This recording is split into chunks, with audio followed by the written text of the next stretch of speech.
বউয়েরা 11টা পর্যন্ত ঘুমাবে আর শাশুড়ি সকাল থেকে কামলা খাটবে।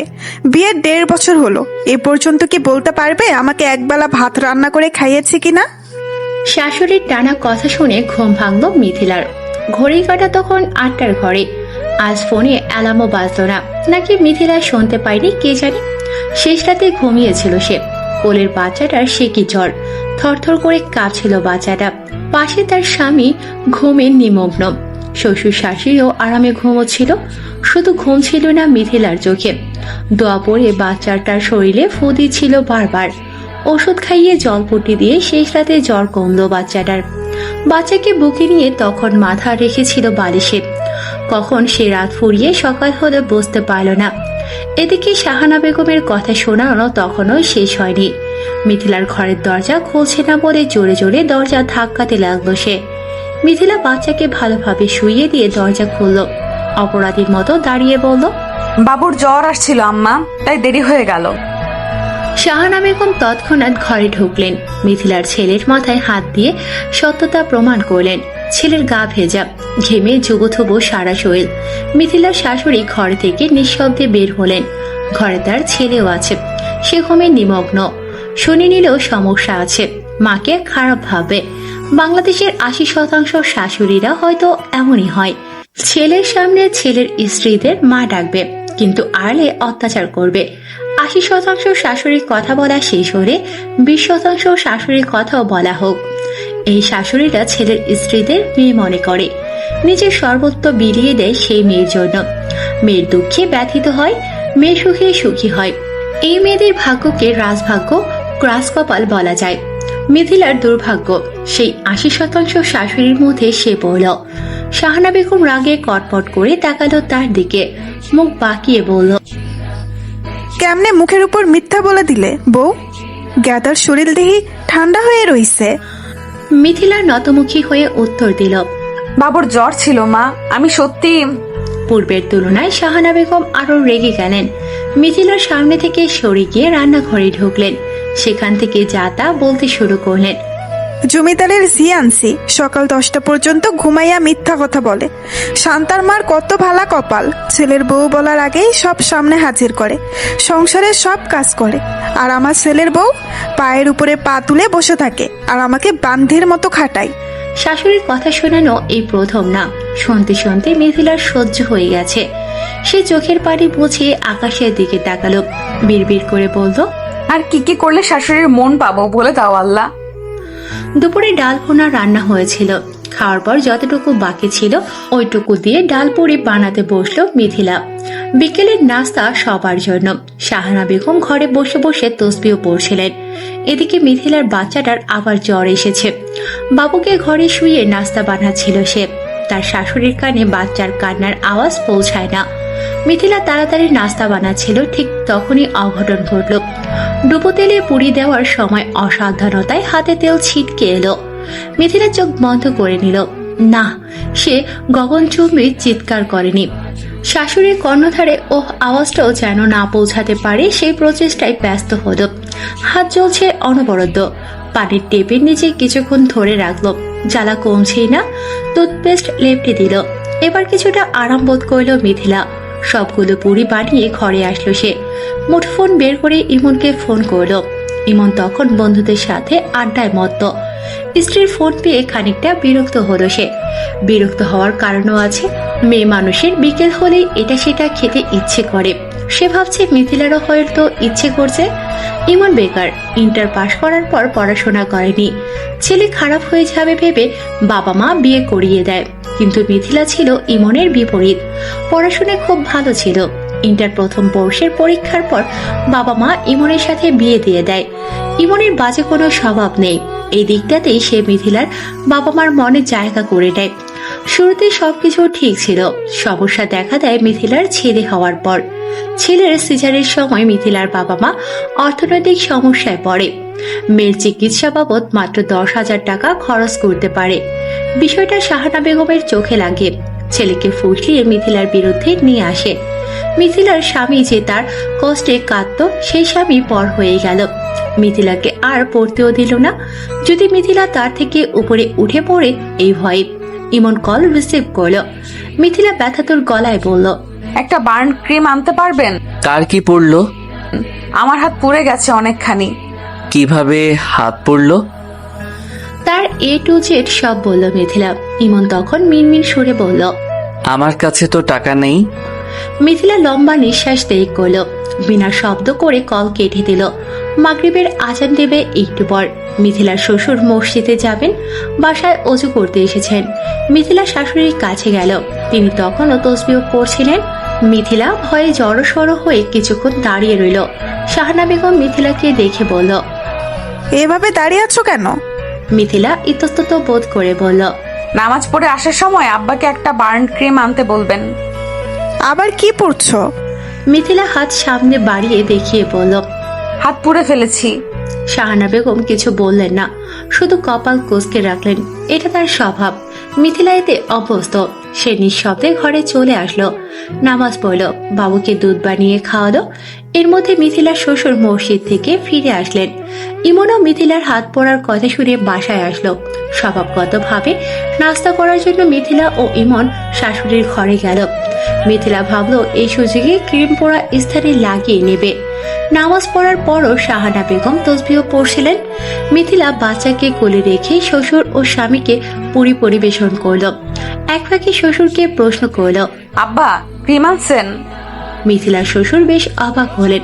কিসের ক্রিমের কথা বলছে মেয়েটা? বিস্ময়ের সুরে পাল্টা প্রশ্ন করলেন। কিসের ক্রিমের কথা বলছো? মিথিলা শাশুড়ির দিকে তাকালো। শাহানা বেগম জায়নামাজ ভাঁজ করে রাখার মাঝেই বললেন, তোমার শ্বশুরকে বলতে ভুলে গেছি।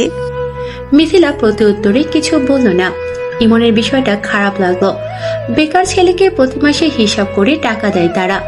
এই টাকাতে মাসের শেষে টেনে টুনে চলে সে। ঘরের বাজার মিথিলার শ্বশুর করে, ওষুধপাতিও তিনি কেনেন। ইমন ভেবেছিল বার্ন ক্রিমও নিয়ে আসবেন। ইমন নীরবতা ভেঙে বলল, কিভাবে এতটুকু পড়লে? ধ্যান কোথায় ছিল তোমার?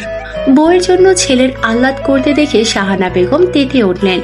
মিথিলা উত্তর দেওয়ার পূর্বে উনি বলতে শুরু করলেন, সব ইচ্ছে করে করেছে তোর বউ। কাজ করতে কষ্ট লাগে বুঝছস? আমাকে পাইছে এক বান্দি, সারাদিন কামলার মতো খাটাইবো, আর তোর বউ সারাদিন বসে থাকবো। কোনো অজুহাত পাচ্ছিল না তো, হাত পুরাইলো। শাশুড়ির বক্তব্য শুনে মিথিলার চোখ বেয়ে আপনা আপনি পানি গড়িয়ে পড়তে লাগলো। মানুষ নিকৃষ্ট মনোভাবের হয়, তাই বলে এত নিচু মনোভাব? সে তো ইচ্ছে করে পড়েনি। ইমনও চুপ হয়ে গেল। দেখা গেল আশানুরূপ প্রতিক্রিয়া না পেয়ে শাহানা বেগম নিজের ঘর ছেড়ে বের হলো। বেলুন পিড়ি নিয়ে ঠান্ডা পানি দিয়ে আটা গোলাতে শুরু করলো। মিথিলা জানে এই মুহূর্তে শাশুড়িকে নাক ফেরালে বড় সড় কিছু ঘটিয়ে ফেলবে সে। বাবুকে ইমনের কোলে দিয়ে এগিয়ে আসলো মিথিলা। চোখের পানি মুছে বলল, আম্মা আমি করতে পারবো। একটুই তো পুড়েছে, একটু জ্বলবে, পরে ঠিক হয়ে যাবে। দেন আমি রুটি বানাই। শাহানা বেগম চিল্লাতে থাকলেন, হয়েছে, আর আতিক্ষাটা দেখাতে হবে না। আমার কাজ করতে গেলেই তোমার সব সমস্যা শুরু হয়। মিথিলা শাশুড়ির কথা শুনল না, আগের মতোই জোরে জোরে করতে লাগলো। এবার শাহানা বেগম ক্ষিপ্র হয়ে মিথিলাকে ধাক্কা দিয়ে ফেলে দিল। ফলস্বরূপ পোড়া জায়গায় আবারও ব্যথা পেল। মিথিলার শ্বশুর শান্ত মেজাজের মানুষ, বউকে খুব ভয় পায়। বিবাহিত জীবনের 50 বছর বউয়ের কথা মতো উঠতে বসতে হয়েছে তার। এই বয়সে এসেও একই কাজ করেন। পরের মেয়ের উপর হাত তোলা পছন্দ করলেন না তিনি। শাহানা বেগমকে হাত ধরে উঠিয়ে বললেন, নিজের দোষ করছো, এই মেয়ের গায়ে হাত তুলছো কেন? শাহানা বেগম হাত ঝাড়া দিয়ে আটায় বয়াম উঠিয়ে নিচে ফেলে দিলেন। রুটির পিড়ি নিজের মাথায় আঘাত করতে লাগলেন। ইমন বাবুকে কোলে নিয়ে মায়ের হাত থেকে পিড়ি সরিয়ে ফেলল। মিথিলা ভয়ে চিৎকার করে কাঁদতে শুরু করলো। এক হাত পোড়া নিয়ে এত বড় ঝগড়ার সৃষ্টি হয়ে গেল। মিথিলার শ্বশুর সহ্য করতে না পেরে হাত তুলতে গিয়েও থেমে গেলেন। তা দেখে শাহানা বেগম বিলাপের সুরে বলতে লাগলেন, এই মেয়ের জন্য আমাকে মারতে আসলেন? আমি এই জীবন আর রাখবো না। পরের মেয়ের জন্য আমাকে কথা শোনালেন? আমি আজই মরে যাব, আজই। বলতে বলতে ঘরে ঢুকে দরজা আটকে দিলেন। শাহানা বেগম এত দ্রুত উনি এমন একটা কাজ করবেন উপস্থিত কেউ ভাবতে পারেনি। মিথিলা দৌড়ে আসলো, দরজায় কিছুক্ষণ করাঘাত করলো, কিন্তু লাভ হলো না। মিথিলার স্বামী ও শ্বশুরকে কিছু করতে বলল। তারা দৌড়ে গেল বাহিরে, পাড়া প্রতিবেশীকে খবর দিতে। একমাত্র বাচ্চাকে বুকে জড়িয়ে চুপচাপ বসে আছে মিথিলা। পাশের ঘরে শাশুড়ির আহাজারির শব্দ কানে আসছে তার। শাহানা বেগম দরজা আটকে বসেছিলেন। নিজের ক্ষতি করার মতো মানুষ না উনি। মিথিলার মামা শ্বশুর এসেছে বিচার করতে। ভাইয়ের কাছে বিলাপের সুরে স্বামী ও ছেলের নামে নালিশ করেছেন শাহানা বেগম।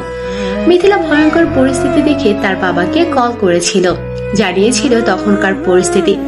এও বলেছিল যে তার শাশুড়ি গলায় ফাঁসি দিতে যাচ্ছে। কি করবে সে? মিথিলার বাবা আসতে চাইছিল, কিন্তু যখন সে দেখতে পেল শাহানা বেগমের ভাই এসেছেন, পুনরায় কল করে আসতে নিষেধ করে দিয়েছিল। ইমন চুপচাপ মায়ের অভিযোগ শুনে যাচ্ছে, তার বাবাও চুপচাপ। এক পর্যায়ে শাহানা বেগমের ভাই বলে উঠল, ভাই, বয়স তো শেষের পথে। ভাই সাহেব সংসারের কর্মকাণ্ডের প্রতি না তাকিয়ে জায়নামাজে বসে থাকেন। মিথিলার শ্বশুর কথা বাড়ালো না। এমনিতেও কম কিছু করেনি তার স্ত্রী। এখন কথা হজম না করলে দেখা যাবে শেষ বয়সে এসে না খেয়ে কষ্ট করতে হবে। শাহানা বেগম স্বামীর মৌনতা দেখে আশকারা পেয়ে গেলেন। বিলাপে সুরে বলতে শুরু করলেন, ভাইরে, কাকে পেটে ধরলাম, নিজের সন্তানও আজ আমার কথা শোনে না। বইয়ের একটু হাত পড়ছে বলে আমাকে কথা শোনালো। আমি যে সারাদিন কাজ করি, একবারও তো ফিরে দেখেও না। শাহানা বেগম ভাই এবার ইমনকে বকতে থাকলো, ভাই, কি বেড়া হইলা? বইয়ের কষ্ট বুঝো, কিন্তু মায়ের কষ্ট বুঝো না। ইমন কিছু বলল না। মিথিলা ভেবেছিল আজ ইমন কিছু হলেও বলবে, কিন্তু তার ধারণা ভুল প্রমাণিত হলো। মিথিলাকে আর ওষুধ এনে দেওয়া হলো না। মিথিলাও দ্বিতীয়বার আওয়াজ করল না। এক রাতের জ্বালা পোড়া সহ্য করে পরের দিনই ঠিক হয়ে গেল। উফ, পোড়া স্থান নয়, জ্বালা পোড়া ঠিক হয়ে গেল। ফর্সা হাতে ফোসকা পড়ে দাগ হয়ে গেল মিথিলার হাতে। হাতের ঘা শুকিয়ে গেল, মনের ঘা তাজাই রইল। মিথিলার বাচ্চাটাও আস্তে আস্তে বড় হতে লাগলো। ও হ্যাঁ, মিথিলার ছেলে বাচ্চা, যার নাম এহসান। নামটা মিথিলাই রেখেছে। শ্বশুর বাড়িতে তার প্রতি কারো দয়া না থাকলেও সন্তানের যেন মিথিলার উপর দয়া থাকে। মিথিলা জীবনের আরেকটি করুণ ঘটনা বলা হোক। অতর ঘরে 40 দিন পার হয়নি, তখন মিথিলার এহসান হওয়ার পর শাহানা বেগম মিথিলাকে তেল মশলা বিহীন খাবার রান্না করে খাওয়াতো। বাবু পেটে থাকা অবস্থায় শাহানা বেগম বলেছিল, অতর ঘরে থাকা অবস্থায় মিথিলা কোনো কাজই করতে পারবে না। শাহানা বেগম কাজ করতে দিবেই না, কেননা অতর ঘরে থাকা সময়টা অপবিত্র সময়। এই অবস্থায় মিথিলা প্লেট পাতিল ধরলে শাহানা বেগম সেই প্লেট পাতিল আর ব্যবহার করবেনই না। অগত্যা মিথিলার রান্নাঘরের দিকে পা বাড়ায়নি। মিথিলার মা এহসানের হওয়ার 10 দিন পর্যন্ত এই বাড়িতেই ছিল। সাধারণত মেয়েদের প্রথম সন্তান বাবার বাড়িতে হয়। বাংলাদেশের শতকরা 70% মেয়েদের প্রথম সন্তান বাবার বাড়িতেই হয়ে থাকে। মিথিলার শাশুড়ি তাকে বাবার বাড়িতে যেতে দেয়নি। তখন বলেছিল, আমার একটা মাত্র ছেলের সন্তান আমার বাড়িতেই হবে। মিথিলার বাবা মা জোর করতে পারেনি। এহসানের বয়স যখন 5 দিন, হাসপাতাল থেকে বাড়িতে আনা হয় তাদের। মিথিলার মাও মেয়ের সাথে আসেন। সেই রাত্রিরে মিথিলার মাকে তার শাশুড়ি আলু ভর্তা দিয়ে ভাত দেয়। মিথিলার মা সানন্দে খেয়ে নেয়। কি ভাবনায় আসে না, এটা কোনো ব্যাপার হলো? কোনো ব্যাপার না। আসল ব্যাপারটা পরের দিন চোখে লাগে। মিথিলারও কষ্ট পেল পরের দিন, যখন দেখতে পেল শাহানা বেগম রাতের বাসি আলু ভর্তা দিয়ে সকালেও মিথিলার মাকে ভাত খেতে দিয়েছে। চোখ বন্ধ করে মিথিলার মা ভাত গিলে নিয়েছিল। সেদিন দুপুরে নিজ বাড়িতে চলে গিয়েছিল। যাওয়ার সময় বলেছিল, মারে, সহ্য করে নে। দুধ দেওয়া বাছুর লাথি দেওয়াও ভালো। আজ কষ্ট করছিস, একদিন ঠিকই সুখে থাকবি। পরের দিন থেকে মিথিলার কপালে শনির দশা নেমে আসে। দিনের পর দিন তেল মশলা ছাড়া খাবার দেওয়ার সময় চোখ মুখ অন্ধকার করে রাখা। শাশুড়ির এমন আচরণ সহ্য করতে না পেরে অতর ঘরে থাকা অবস্থায় রান্নার কাজে হাত লাগায়। আশ্চর্যের বিষয় হলো সেই সময় শাহানা বেগমের অপবিত্রের ব্যাপারে কথা উঠায়নি। মিথিলা সেদিন বুঝেছিল সুখ তার কপাল ছেড়ে চলে গেছে। এহসানের বয়স 8 মাসে পড়ল। ছোট্ট বাচ্চাদের ঘুমের নির্দিষ্ট রুটিন থাকে, এহসানেরও আছে। সকাল 6টায় ঘুম থেকে উঠলে ঘুমায় সকাল 10টায়। আজও তাই হলো। মিথিলা এহসানকে ঘুম পাড়াচ্ছে। এমন সময় মিথিলার শ্বশুর ছোট মাছ নিয়ে আসলো। মিথিলা ভাবলো ছেলেকে ঘুম পাড়িয়ে সেই মাছ কেটে নেবে। ইমনও বাসায় ছিল। সে পাশে শুয়ে মুঠো করে গেমস খেলছে। মিথিলা টুকটাক গল্প করছে স্বামীর সাথে। শাহানা বেগম বাহিরে ছিল। বাড়ির পাশে এক টুকরো জমিতে ফসল চাষ করেন তিনি। সময়টাও ভালো কাটছিল মিথিলার। প্রায় 5 মিনিট পর মিথিলার শাশুড়ি বাড়ি আসলো। বারান্দায় মাছ দেখে রাগে গজগজ করতে করতে দরজা খুলল, যার ফলে ঘুমন্ত বাচ্চা সহ মিথিলাও ভয়ে লাফিয়ে উঠল। শাহানা বেগম দরজা খুলে রাগান্বিত সুরে বলল, তুই আজই আমার বাড়ি থেকে বের হয়ে যাবি। আমি আমার ছেলেকে আরেকটা বিয়ে করাবো। তোর মতো মেয়েকে আমার ছেলের বউ হিসাবে আর রাখবো না। ইমনকে আজও নীরব থাকতে দেখে মিথিলা এই প্রথম মুখ খুলল। আপনার ছেলের মতো বেকারকে কোন মেয়ে বিয়ে করবে শুনি? মেয়েরা কোনো মেরুদণ্ডহীন কাপুরুষকে বিয়ে করতে চাইবে না। শাহানা বেগম হা হুতাশ করে বাড়ি মাথায় তুলে ফেললেন। কিছু সময়ের মধ্যেই এহসানকে খাটিয়ে শুইয়ে রেখে মিথিলাও বের হয়ে আসলো। পাড়া প্রতিবেশী একত্রিত হলো। শাহানা বেগম বিলাপ করছেন, আমার ছেলে লাখে এক। চাঁদের গায়ে দাগ আছে, কিন্তু আমার ছেলের জীবনে কোনো কালো দাগ নেই। এই মাইয়া বলে কি আমার ছেলে বেকার? আরে ওই মেয়া, ভাত কাপড় তোরে কে দেয়? আমার ছেলে নাকি আমরা? মিথিলা শান্ত সুরে বলল, আপনার ছেলের সাথে বিয়ে বসছি আম্মা, আপনাদের সাথে নয়। একটা সন্তান হয়েছে, এখনো যেই মানুষটা একটা সন্তান হয়েছে, এখনো যেই মানুষটা কোনো কর্ম করতে পারেনি, তার সাথে আমি সংসার করছি। অন্য কেউ হলে এই বেজর মা, আমার ছেলে কিচ্ছু করবে না। তুই থাকলে থাক, না থাকলে নাই। বুঝি তো কে তোকে ফুসলাইয়া দিছে? তোর মা তো সারাদিন ওই ফোনের ভেতরে ঢুইকা মায়ের থেকে কুমন্ত্রণা নেই। আমি কি বুঝি না? মিথিলার পায়ের তলা থেকে মাটি সরে গেল। শেষ কবে মিথিলার ফোনে টাকা ঢোকানো হয়েছে মনে নেই তার। সপ্তাহে একবারও যদি তার মায়ের সাথে কথা হয়, মিথিলা এই সেই বাহানা বলে কল কেটে দেয়, কেননা সে তার শাশুড়িকে চেনে। মিথিলার মায়ের সাথে কথা বলার সময় প্রায়ই জানালার পাশে দাঁড়িয়ে থাকে। পাড়া প্রতিবেশীরা এক একজন জিজ্ঞেস করছে। শাহানা বেগম প্রতি উত্তরে বলল, মাছ রাইখা জমিদারের ঝি দরজা আটকে বসে আছে। আমি সারাদিন কাজ করতে করতে শেষ। পাড়া প্রতিবেশীরা ছিছি করছে, কয়েকজন ঘৃণায় চোখে তাকিয়ে আছে। ইমন ঘর থেকে বেরোলো, শাহানা বেগমের উদ্দেশ্যে বলল, বাবুকে ঘুম পাড়িয়েই মিথি মাছ কাটতো। তুমি সবসময় নিজে যা বোঝো তাই সঠিক মনে করো। শাহানা বেগম তেতে উঠলেন। তার হাতে সবজি কাটার কাছে ছিল, সেটা নিয়েই তেড়ে আসেন। ও গোলামের পুত, বউয়ের দোষ আর কত ডাকবি? মা তো আর কেউ না। তোর বউ যে তোর নামে কত কথা শুনাইলো, তা শুনেও আমারে দোষ দিচ্ছিস? ইমনের গলার স্বর পরিবর্তন হলো। সে কাট কাট গলায় বলল, মিথিলা ভুল বলেনি আম্মা। বিয়ের পরই বলেছিলাম ব্যবসার জন্য টাকা দিতে, আব্বা দিল না। তুমি বললা শ্বশুর বাড়ি থেকে টাকা এনে ব্যবসা কর। আমি টাকা কিভাবে আনি? শাহানা বেগম ছেলের কথা সহ্য করতে পারলেন না, তুমুল ঝগড়া বাঁধিয়ে দিলেন। মিথিলার আজকের ঘটনা সহ্য হলো না। সে আজও বাবাকে কল করল। তার বাবা খুব বুঝে শুনে সিদ্ধান্ত নেওয়ার মানুষ। মেয়ের সংসার ভাঙতে নারাজ। উনি মিথিলার উকিল মাকে পাঠালেন এই বলে, আমি আসলে মেয়েকে নিয়ে চলে আসবো বিয়াইন। ব্যাপারটা ভালো দেখাবে না।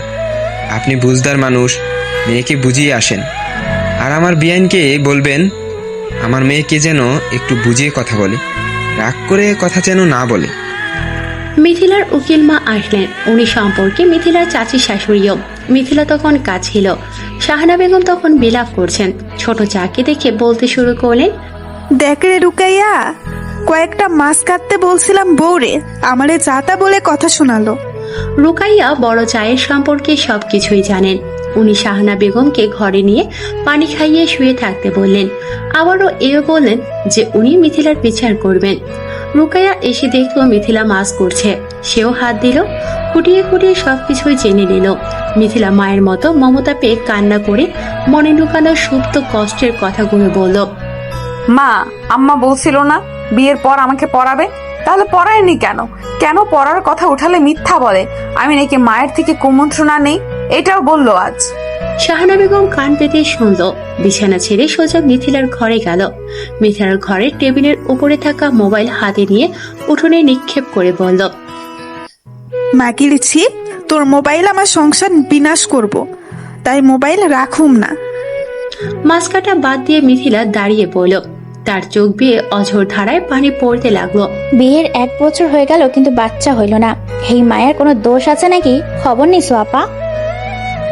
মেয়েদের মাসিকের সমস্যা সকলেই ভিন্ন চোখে দেখে। মিথিলারও এই সমস্যা ছিল। মিথিলার বিয়ের 1 বছরের মাথায় এ কথা শুনতে হয়েছিল তার খালা শাশুড়ির কাছ থেকে। সেদিন এত কষ্ট পেয়েছিল, ইচ্ছে করছিল মুখের ওপর কয়েকটা কথা বলে দিতে। মিথিলা সেদিন ভদ্রতার খাতিরে চুপ করেছিল। সেদিন শাহানা বেগমও তাল মিলিয়েছিলেন বোনের সাথে। কুলসুমের ছেলের বউ কোনো ডাক্তারের কাছে নিছিল রে। আমার বউকেও নিয়ে যাব, সমস্যা পাইলে আগে থেকেই সাবধান হয়ে যাব। আমার একটা মাত্র ছেলে, বংশের মানুষ লাগবো না? নাতি নাতনির মুখ দেখাতে না পারলে এমন বউরে দিয়া কি করবো? মিথিলা সেদিন বেশ অপমান বোধ করল। পরের সপ্তাহেই সত্যি সত্যি তাকে নিয়ে ভালো গাইনি বিশেষজ্ঞের কাছে নিয়ে গেল শাহানা বেগম। মনের খসখসানিটা দূর করতে সারাটা সময় মিথিলার পাশে লেপ্টে থাকলো। প্রায় 7-8টা টেস্ট করানোর সময় মিথিলার মনে ভয় হচ্ছিল, ভাবনায় নানান চিন্তা আসছিল।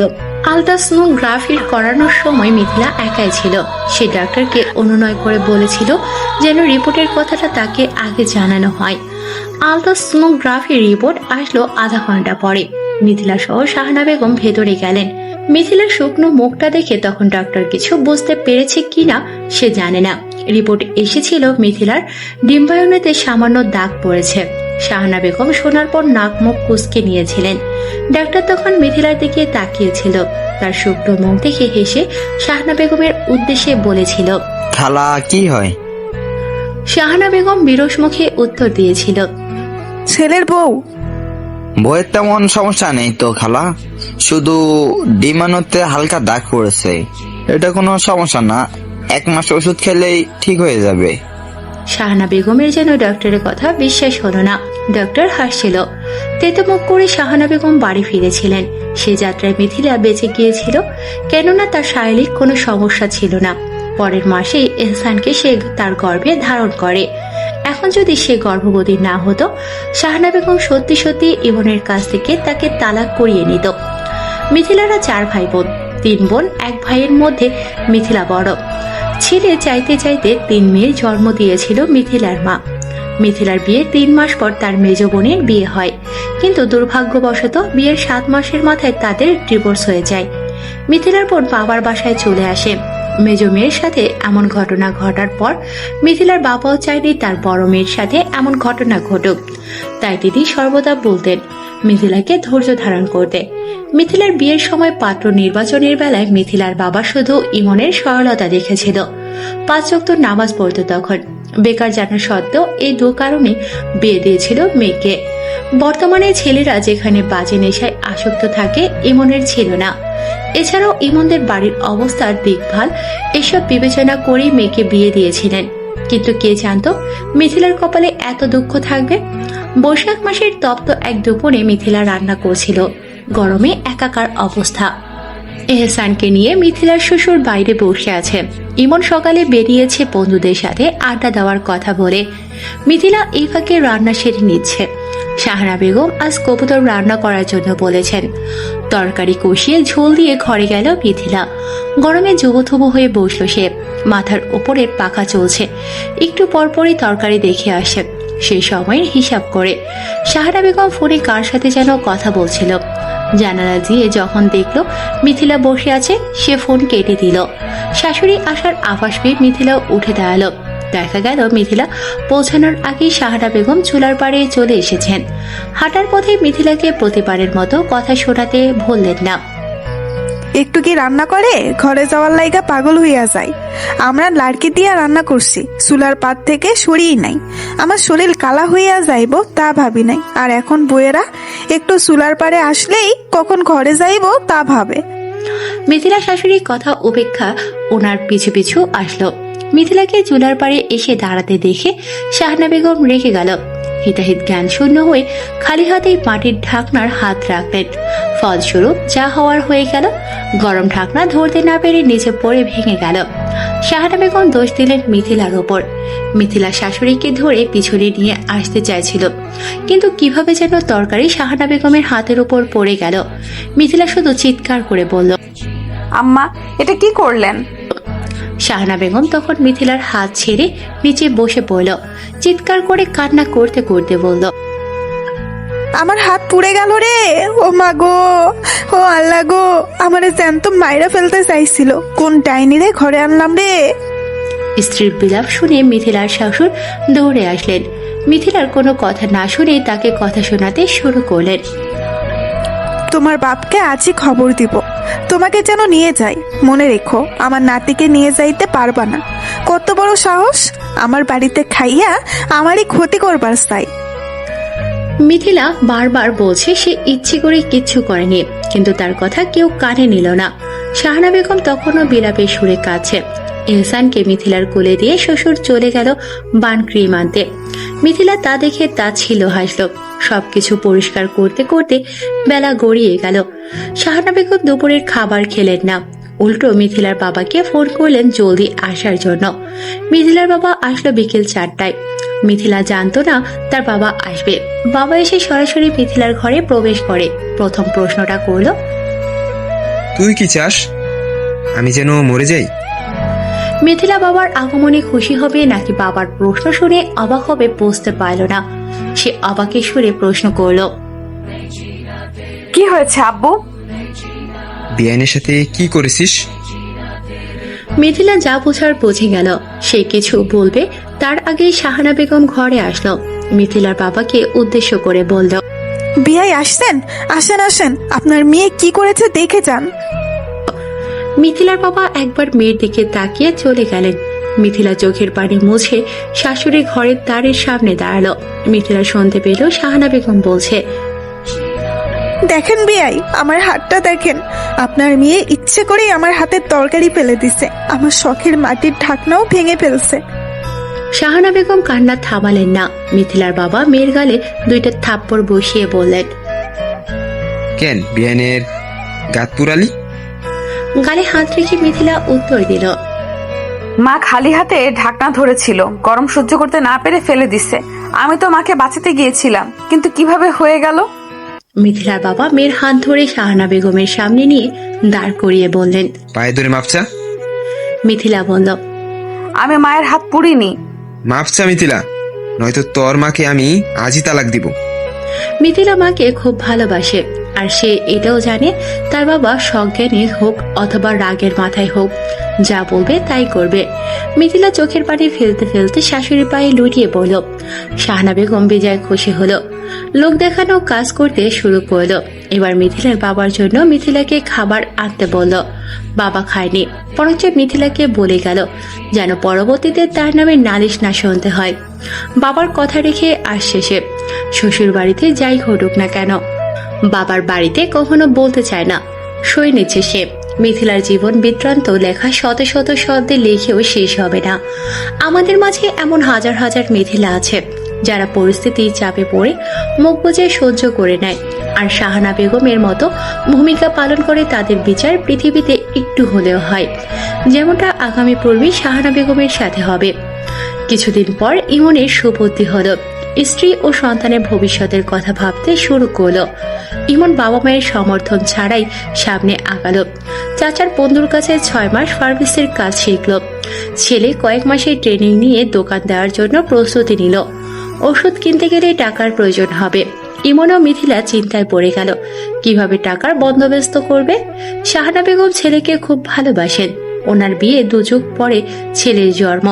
পরবর্তীতে তাদের আর কোনো সন্তান হয়নি।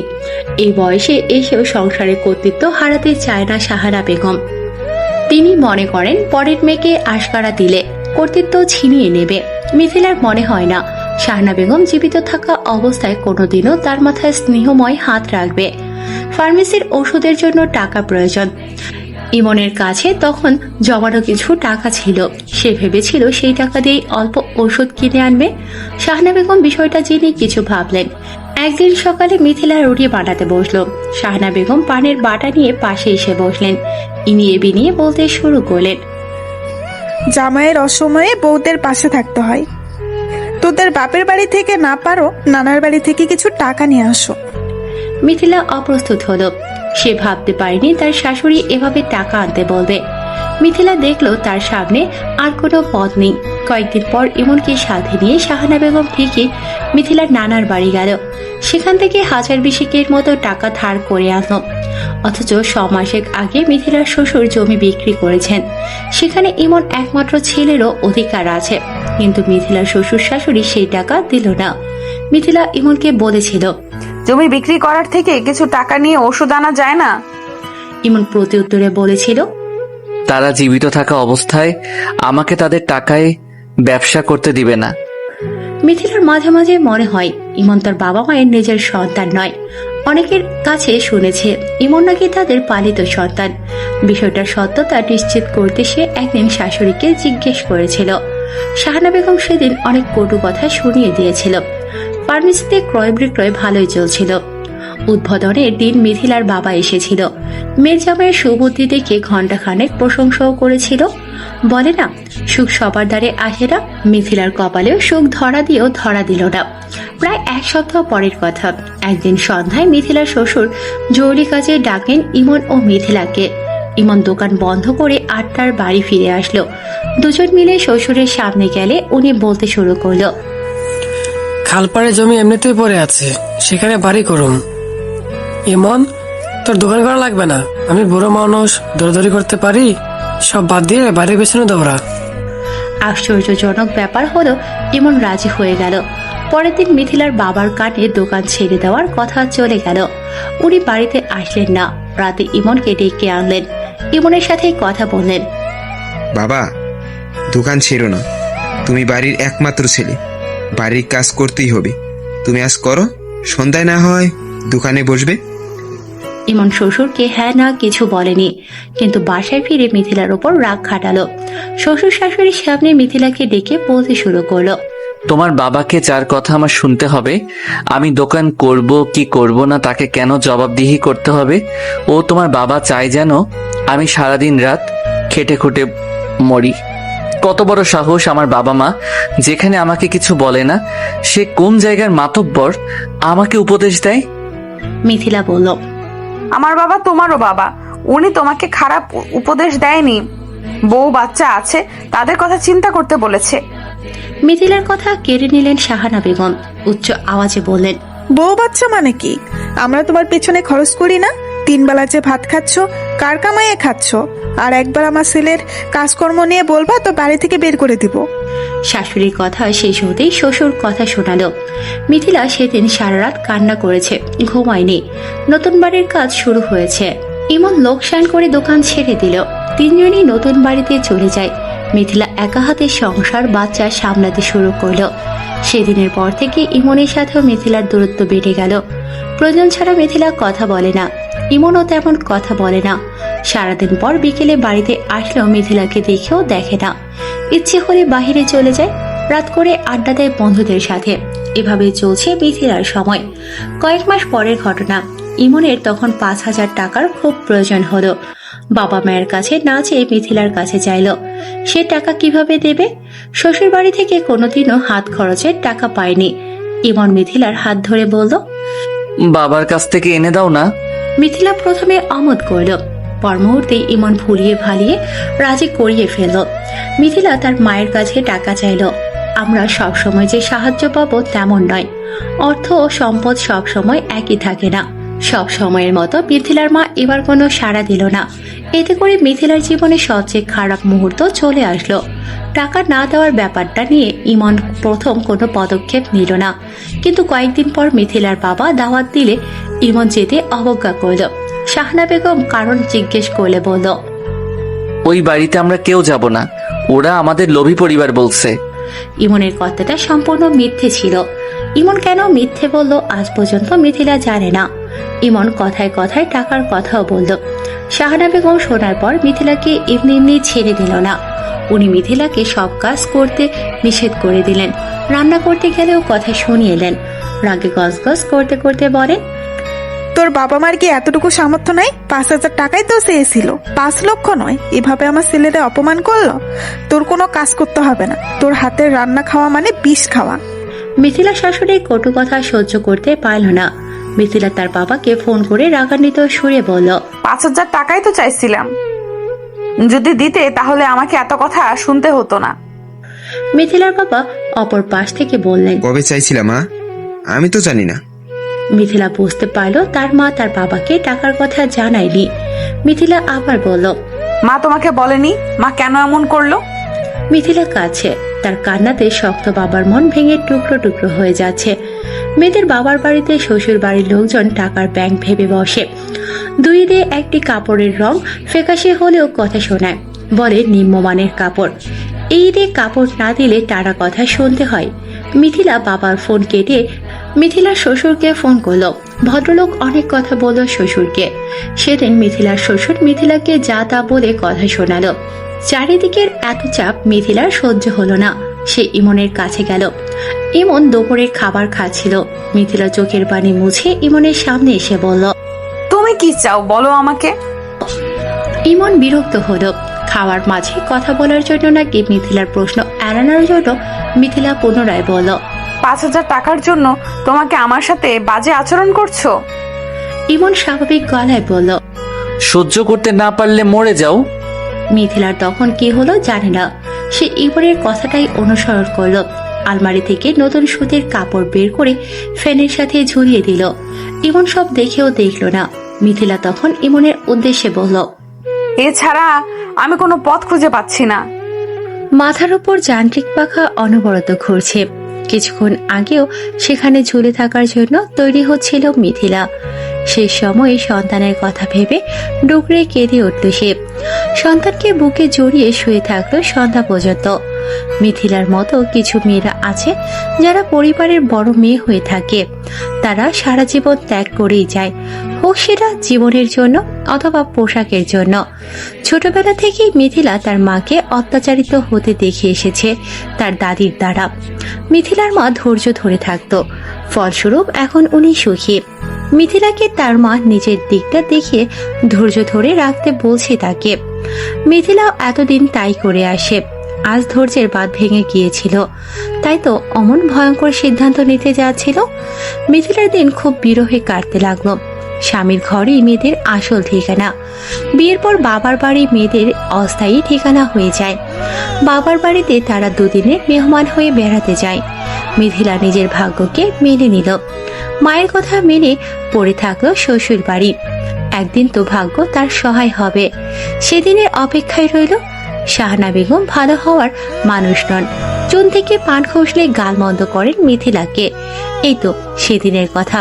বেগুন ভাজি ও ছোট মাছ রান্না করতে বলেছিল শাহানা বেগম। আলু বেগুন ও মাছ মাখিয়ে বসিয়ে দিল মিথিলা। শাহানা বেগম উকি দিয়ে পানির পরিমাপ দেখে বলতে শুরু করলেন, তোমার কি আক্কেল জ্ঞান নাই বউ? এত ঝাল কেউ ছোট মাছে দেয়? পারো তো শুধু মাতব্বরি করতে।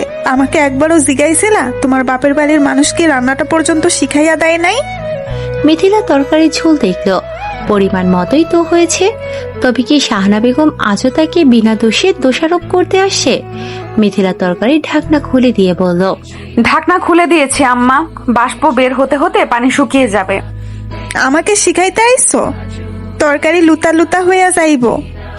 অন্যদিন হলে মিথিলা চুপ করে থাকতো, কিন্তু আজ আওয়াজ তুলল, আপনার পাতে তরকারি দিতে পারলেই তো হয়, তখন না হয় শক্ত না তুলতুলা দেখে নেবেন। শাহানা বেগম অসন্তুষ্ট হলেন। মিথিলার কথার প্রতিউত্তর করতে পারলেন না। কি বা বলবেন? কথাটা তো মিথিলা মিথ্যে বলেনি। শাশুড়িকে এই প্রথম সঠিকভাবে জবাব দিতে পেরে মিথিলার মন শান্ত হলো। সে আবারও রান্নার কাছে মন দিল। এহসানের বয়স এখন 1.5 বছর। আধো আধো কথা বলতে শিখেছে বাচ্চাটা। মা, বাবা, দাদা, দাদি বলতে পারে সে। মা বলে যখন ডাকে মিথিলার সব কষ্ট শেষ হয়ে যায়।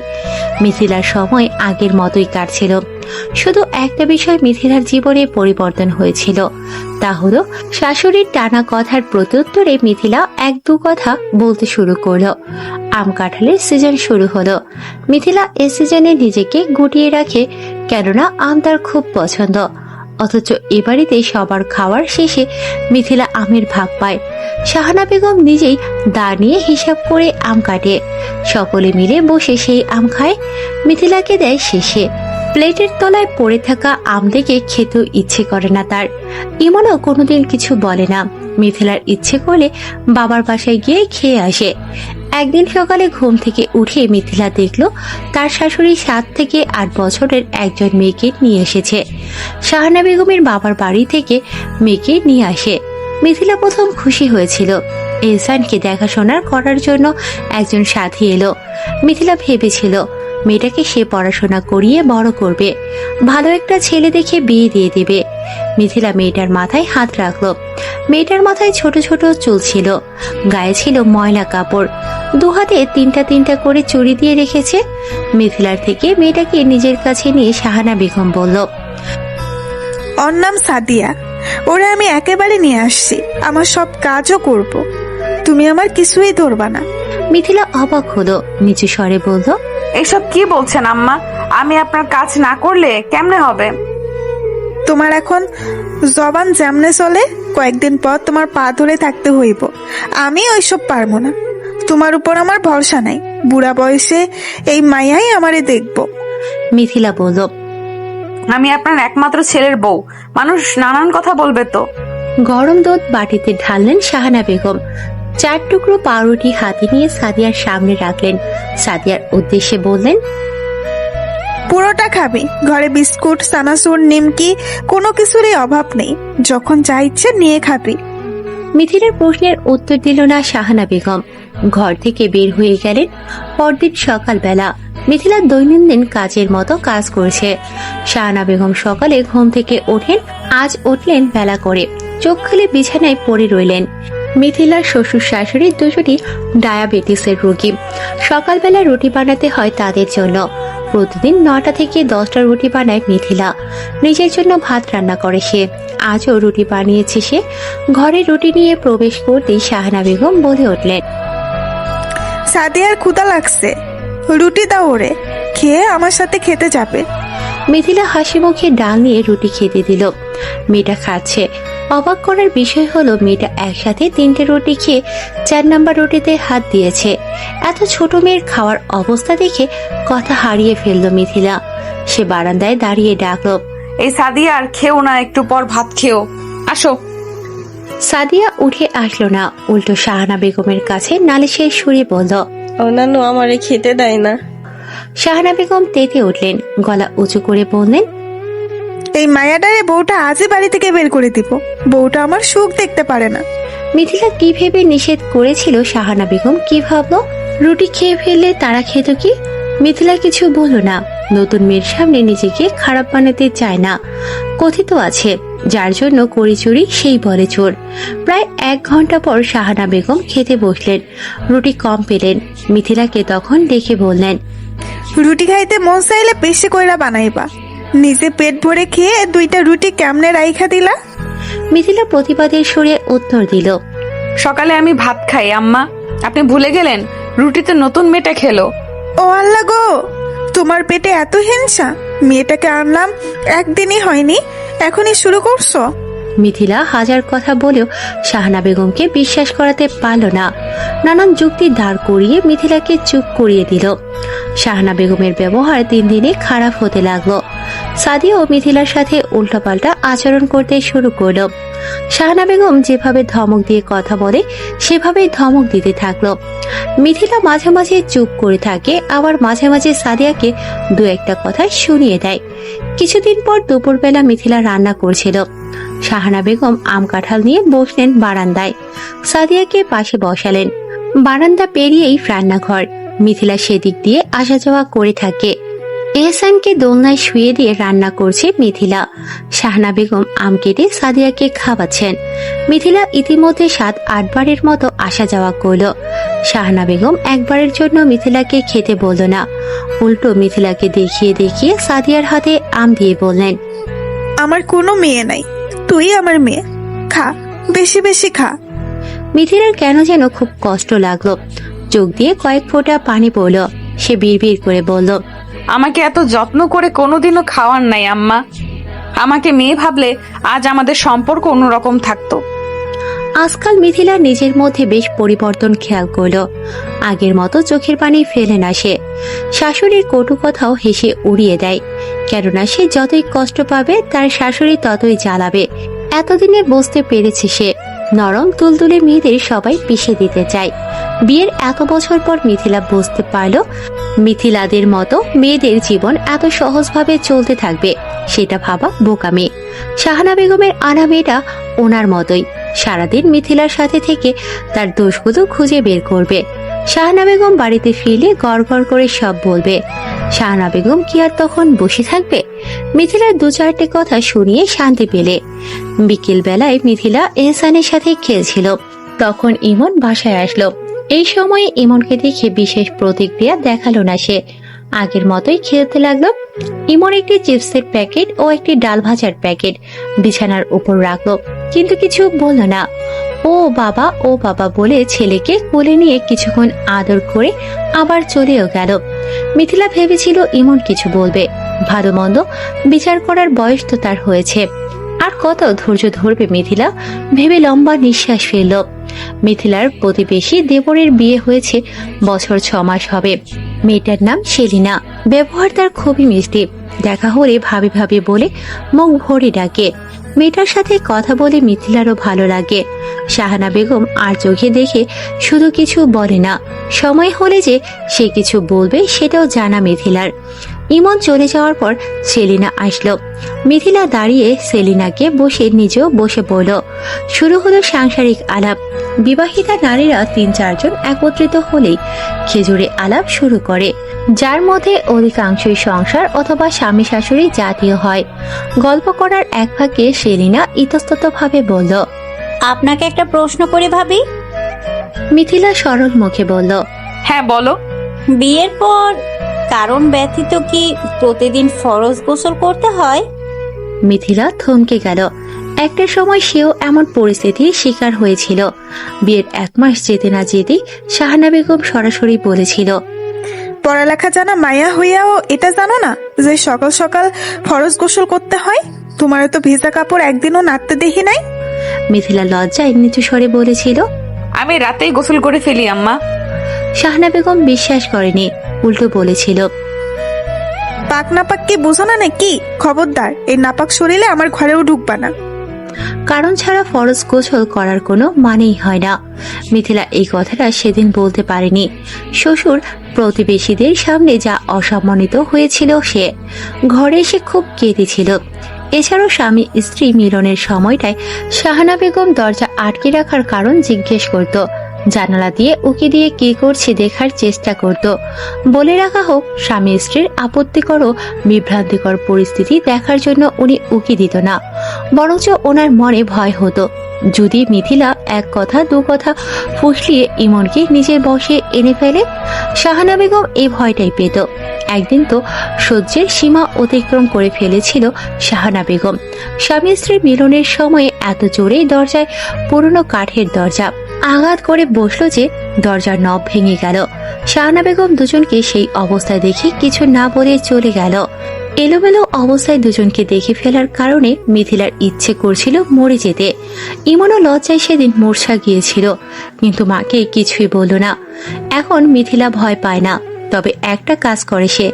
যেহেতু তার শাশুড়ির ছেলে ও ছেলের বউয়ের ব্যক্তিগত বিষয় জানতেও আগ্রহী, মিথিলা শাহানা বেগমকে লজ্জায় ফেলতে ইচ্ছে করে শাশুড়ির উপস্থিতির আভাস পেয়ে সকালে ভেজা কাপড় দড়িতে মেলে দিয়ে আসে। এতেই শাহানা বেগম শুধু মুখ ফুলিয়ে বসে থাকে। অতীতের কথা ভেবে অন্যমনস্ক হয়ে গিয়েছিল মিথিলা। সেলিনার ডাকে ধ্যান ভাঙে। সে হাসি মুখে উত্তর দিল, তা করতে যাব কেন বোকামে? আমার শাশুড়ি তো বলে করতে। মিথিলা বর্তমানে যেই কাজটা করে সেই বুদ্ধি দিল। মিথিলা সঠিক ভুল ভাবল না। তার ভাবনায় একটাই চিন্তা ছিল, তা হলো মিথিলার মতো এত নরকের জীবন যেন কেউ পার না করে। সেলিনার সাথে গল্প করতে করতে সন্ধ্যা নেমে এলো। ঘরে বিস্কুট চানাচুর ছিল। মিথিলা গত সপ্তাহে বাবা বাড়ি থেকে আসার সময় নিয়ে এসেছিল, সেগুলোই সেলিনার সামনে দিয়েছিল। শাহানা বেগম সাদিয়াকে নিয়ে পৌরসভায় গিয়েছিল সাদিয়ার জন্ম নিবন্ধন তৈরি করতে। মজার বিষয় হলো পিতার নামের জায়গায় ইমন ও মিথিলার নাম উনি দিল। সেলিনা থাকা অবস্থায় শাহানা বেগম চলে এলো। প্লেটে বিস্কুট চানাচুর দেখে জিজ্ঞেস করলো, এগুলো কই থেকে আনছো বউ? মিথিলা স্বাভাবিক সুরে উত্তর দিল, বাবার বাসা থেকে। শাহানা বেগম মুখ বাঁকিয়ে নিল ঠিকই, কিন্তু পর মুহূর্তে সাদিয়ার উদ্দেশ্যে বলল, এত বিস্কুট সেলিনা একলা শেষ করতে পারবো না, নষ্ট কইরা লাভ নাই। এই সাদিয়া, তুইও গিয়া খা যা। মিথিলা অবাক হলো। সাদিয়া এসে 2 হাতে 4টা বিস্কুট নিয়ে খেতে বসে পড়ল। সেলিনা লজ্জা পেল নাকি বিভ্রান্ত হলো বোধগম্য হলো না। মিথিলার থেকে বিদায় নিয়ে চলে গেল। অবশিষ্ট চানাচুর ও বিস্কুট খেয়েও সাদিয়ার পেট ভরল না। সে শাহানা বেগমের কাছে গিয়ে আরো খাবার চাইল। মিথিলা নামাজের জন্য প্রস্তুতি নিচ্ছিল। শাহানা বেগম তখন এসে রাগান্বিত স্বরে বলল, একটু খাওয়ানি তো চাইছিল, তোমার কলিজাটা তো চাই নাই, মুখের সামনে থেকে খাওন কেমনে কায়রা নিলা? মিথিলা বিস্ময়কর দৃষ্টিতে তাকিয়ে বলল, আমি তো খেতে না করি নাই, ও তো সব খেয়েই গেল। মুখের উপর কথা শুনে থতমত খেয়ে গেল শাহানা বেগম। কথা ঘোরানোর জন্য বলল, আরো বিস্কুট থাকলে দাও। মিথিলা জবাব দিল, আমার বাপের বাড়ি থেকে আনা কিছুই ও পাবে না, তাছাড়া এগুলো এহসানের জন্য, আব্বু আসার সময় কিনে দিছে। শাহানা বেগম রাগে কটমট করে নিজেই মিথিলার ঘরে প্রবেশ করলো। বিস্কুটের বয়াম থেকে 4-5টা তুলে নিয়ে বয়াম জমিনে আছড়ে ফেলে চলে গেল। যাওয়ার সময় বলল, আমার স্বামী কামাই খাও, আর এই মাইয়ারে বাপের বাড়ি 2টা বিস্কুট দিতে পারো না? আজ তোমার শ্বশুর আসু, একটা বিহিত কর্মই। মিথিলার ইচ্ছে করছিল শাশুড়ির হাত থেকে খাবারগুলো কেড়ে নিতে, কিন্তু তা করল না, কেননা সে তো শাহানা বেগম হতে চায় না, মিথিলাই থাকতে চায়, তবে নতুন রূপে। কিছুদিন পর শাহানা বেগম সকালে উঠে চিৎকার চেঁচামেচি করছে।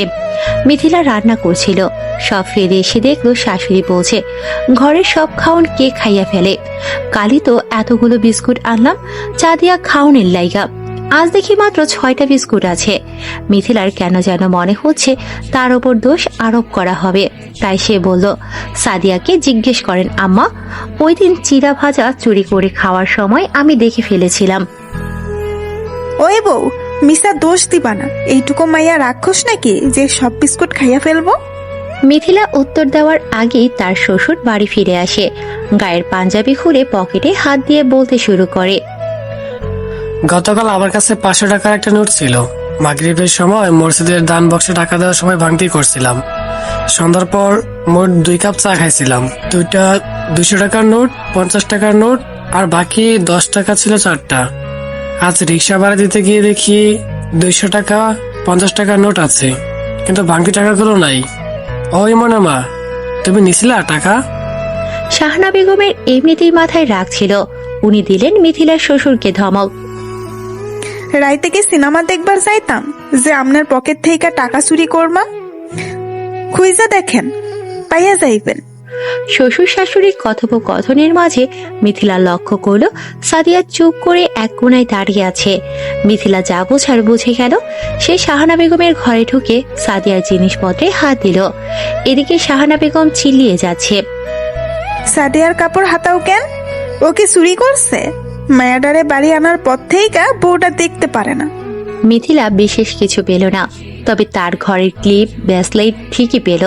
মিথিলার হাতে সেগুলো দেখার পর শাহানা বেগম বলল, তুমি নাকি দিছো? মিথিলা বলল, না।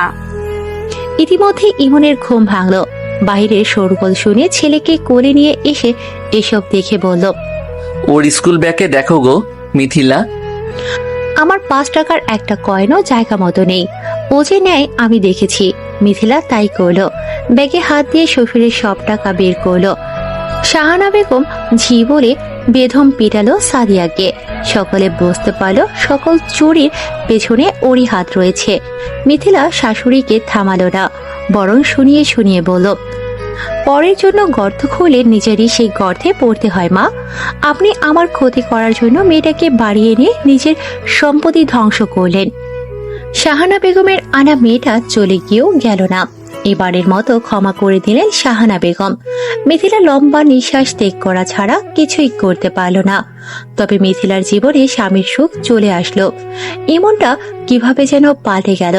শাহানা বেগম এখন একদিকে কথা শুনিয়ে চলে গেলে ইমন অপরদিকে এসে মিথিলাকে সান্ত্বনা দিতে শুরু করতে থাকলো। মিথিলার মনে হলো এ বুঝি সুখের মুখ দেখা হবে তার। ইমন তখনও বেকার, চাকরি করার ধৈর্য নেই, ব্যবসা করতে গেলে টাকার প্রয়োজন পড়ে। শাহানা বেগম ও তার স্বামী বেঁচে থাকা অবস্থায় ইমনকে ব্যবসা করার জন্য টাকা দেবে না। মিথিলাও এই সময় বাবা বাড়ি থেকে সম্পত্তির ভাগ আনবে না। ইমন আজ ভালো আছে, টাকা পেলে যদি আগামীকালই আগের মতো হয়ে যায়, শেষে তো মিথিলার এবারেও কিছু থাকবে না, ওইবারও কিছু থাকবে না। মিথিলা পড়াশোনায় ভালো ছিল, সে ভাবতো নিজেই কিছু করবে। এভাবে তো আর চলবে না। এহসানও বড় হচ্ছে, এখনই আধো আধো বলিতে এটা সেটার আবদার করে। ইমনের কাছে তো টাকা নেই, সে চাইলেও সন্তানের আবদার পূরণ করতে পারে না। মিথিলা আশেপাশের কিন্ডারগার্টেন, স্কুলে ও মাদ্রাসায় চাকরি খুঁজতে লাগলো।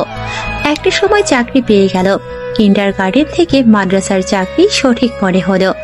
মাত্র 3000 বেতনে সে চাকরি করা শুরু করলো। সকাল 8টা থেকে দুপুর 1টা পর্যন্ত ক্লাস করতে থাকলো মিথিলা। এই সময়টাতে এহসানকে নিজের কাছেই রেখে দেয়, ছেলেকে কোলে নিয়ে ক্লাস করায়।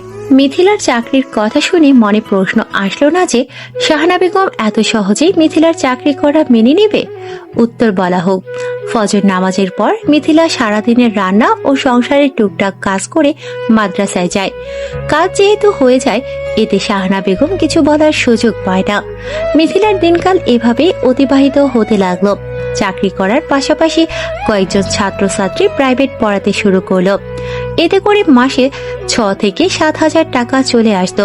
মিথিলা প্রথম বেতন পেয়ে মিথিলা তার বাবা, নানা ও শ্বশুরের জন্য লুঙ্গি কিনে আনলো, শাশুড়ির জন্য গজ কাপড় কিনলো।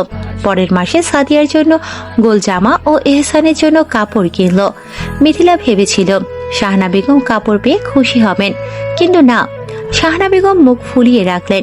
মিথিলা তৃপ্তি তখন পেল যখন শুনতে পেল তার নানা খুশিতে চোখ ভিজে গেছে।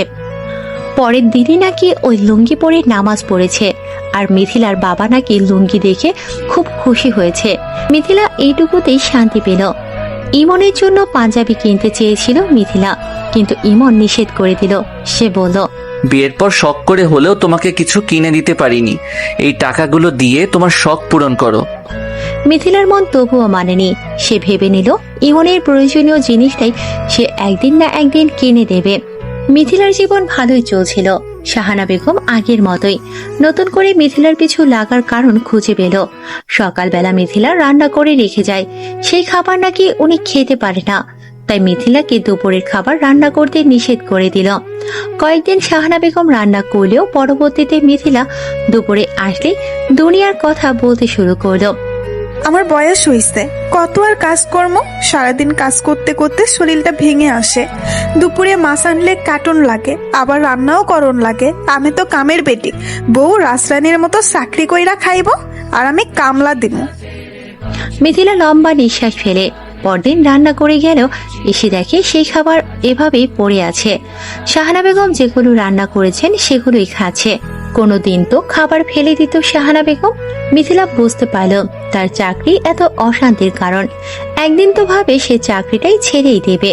পর মুহূর্তে ইমন তাকে বোঝায় চাকরি না ছাড়তে।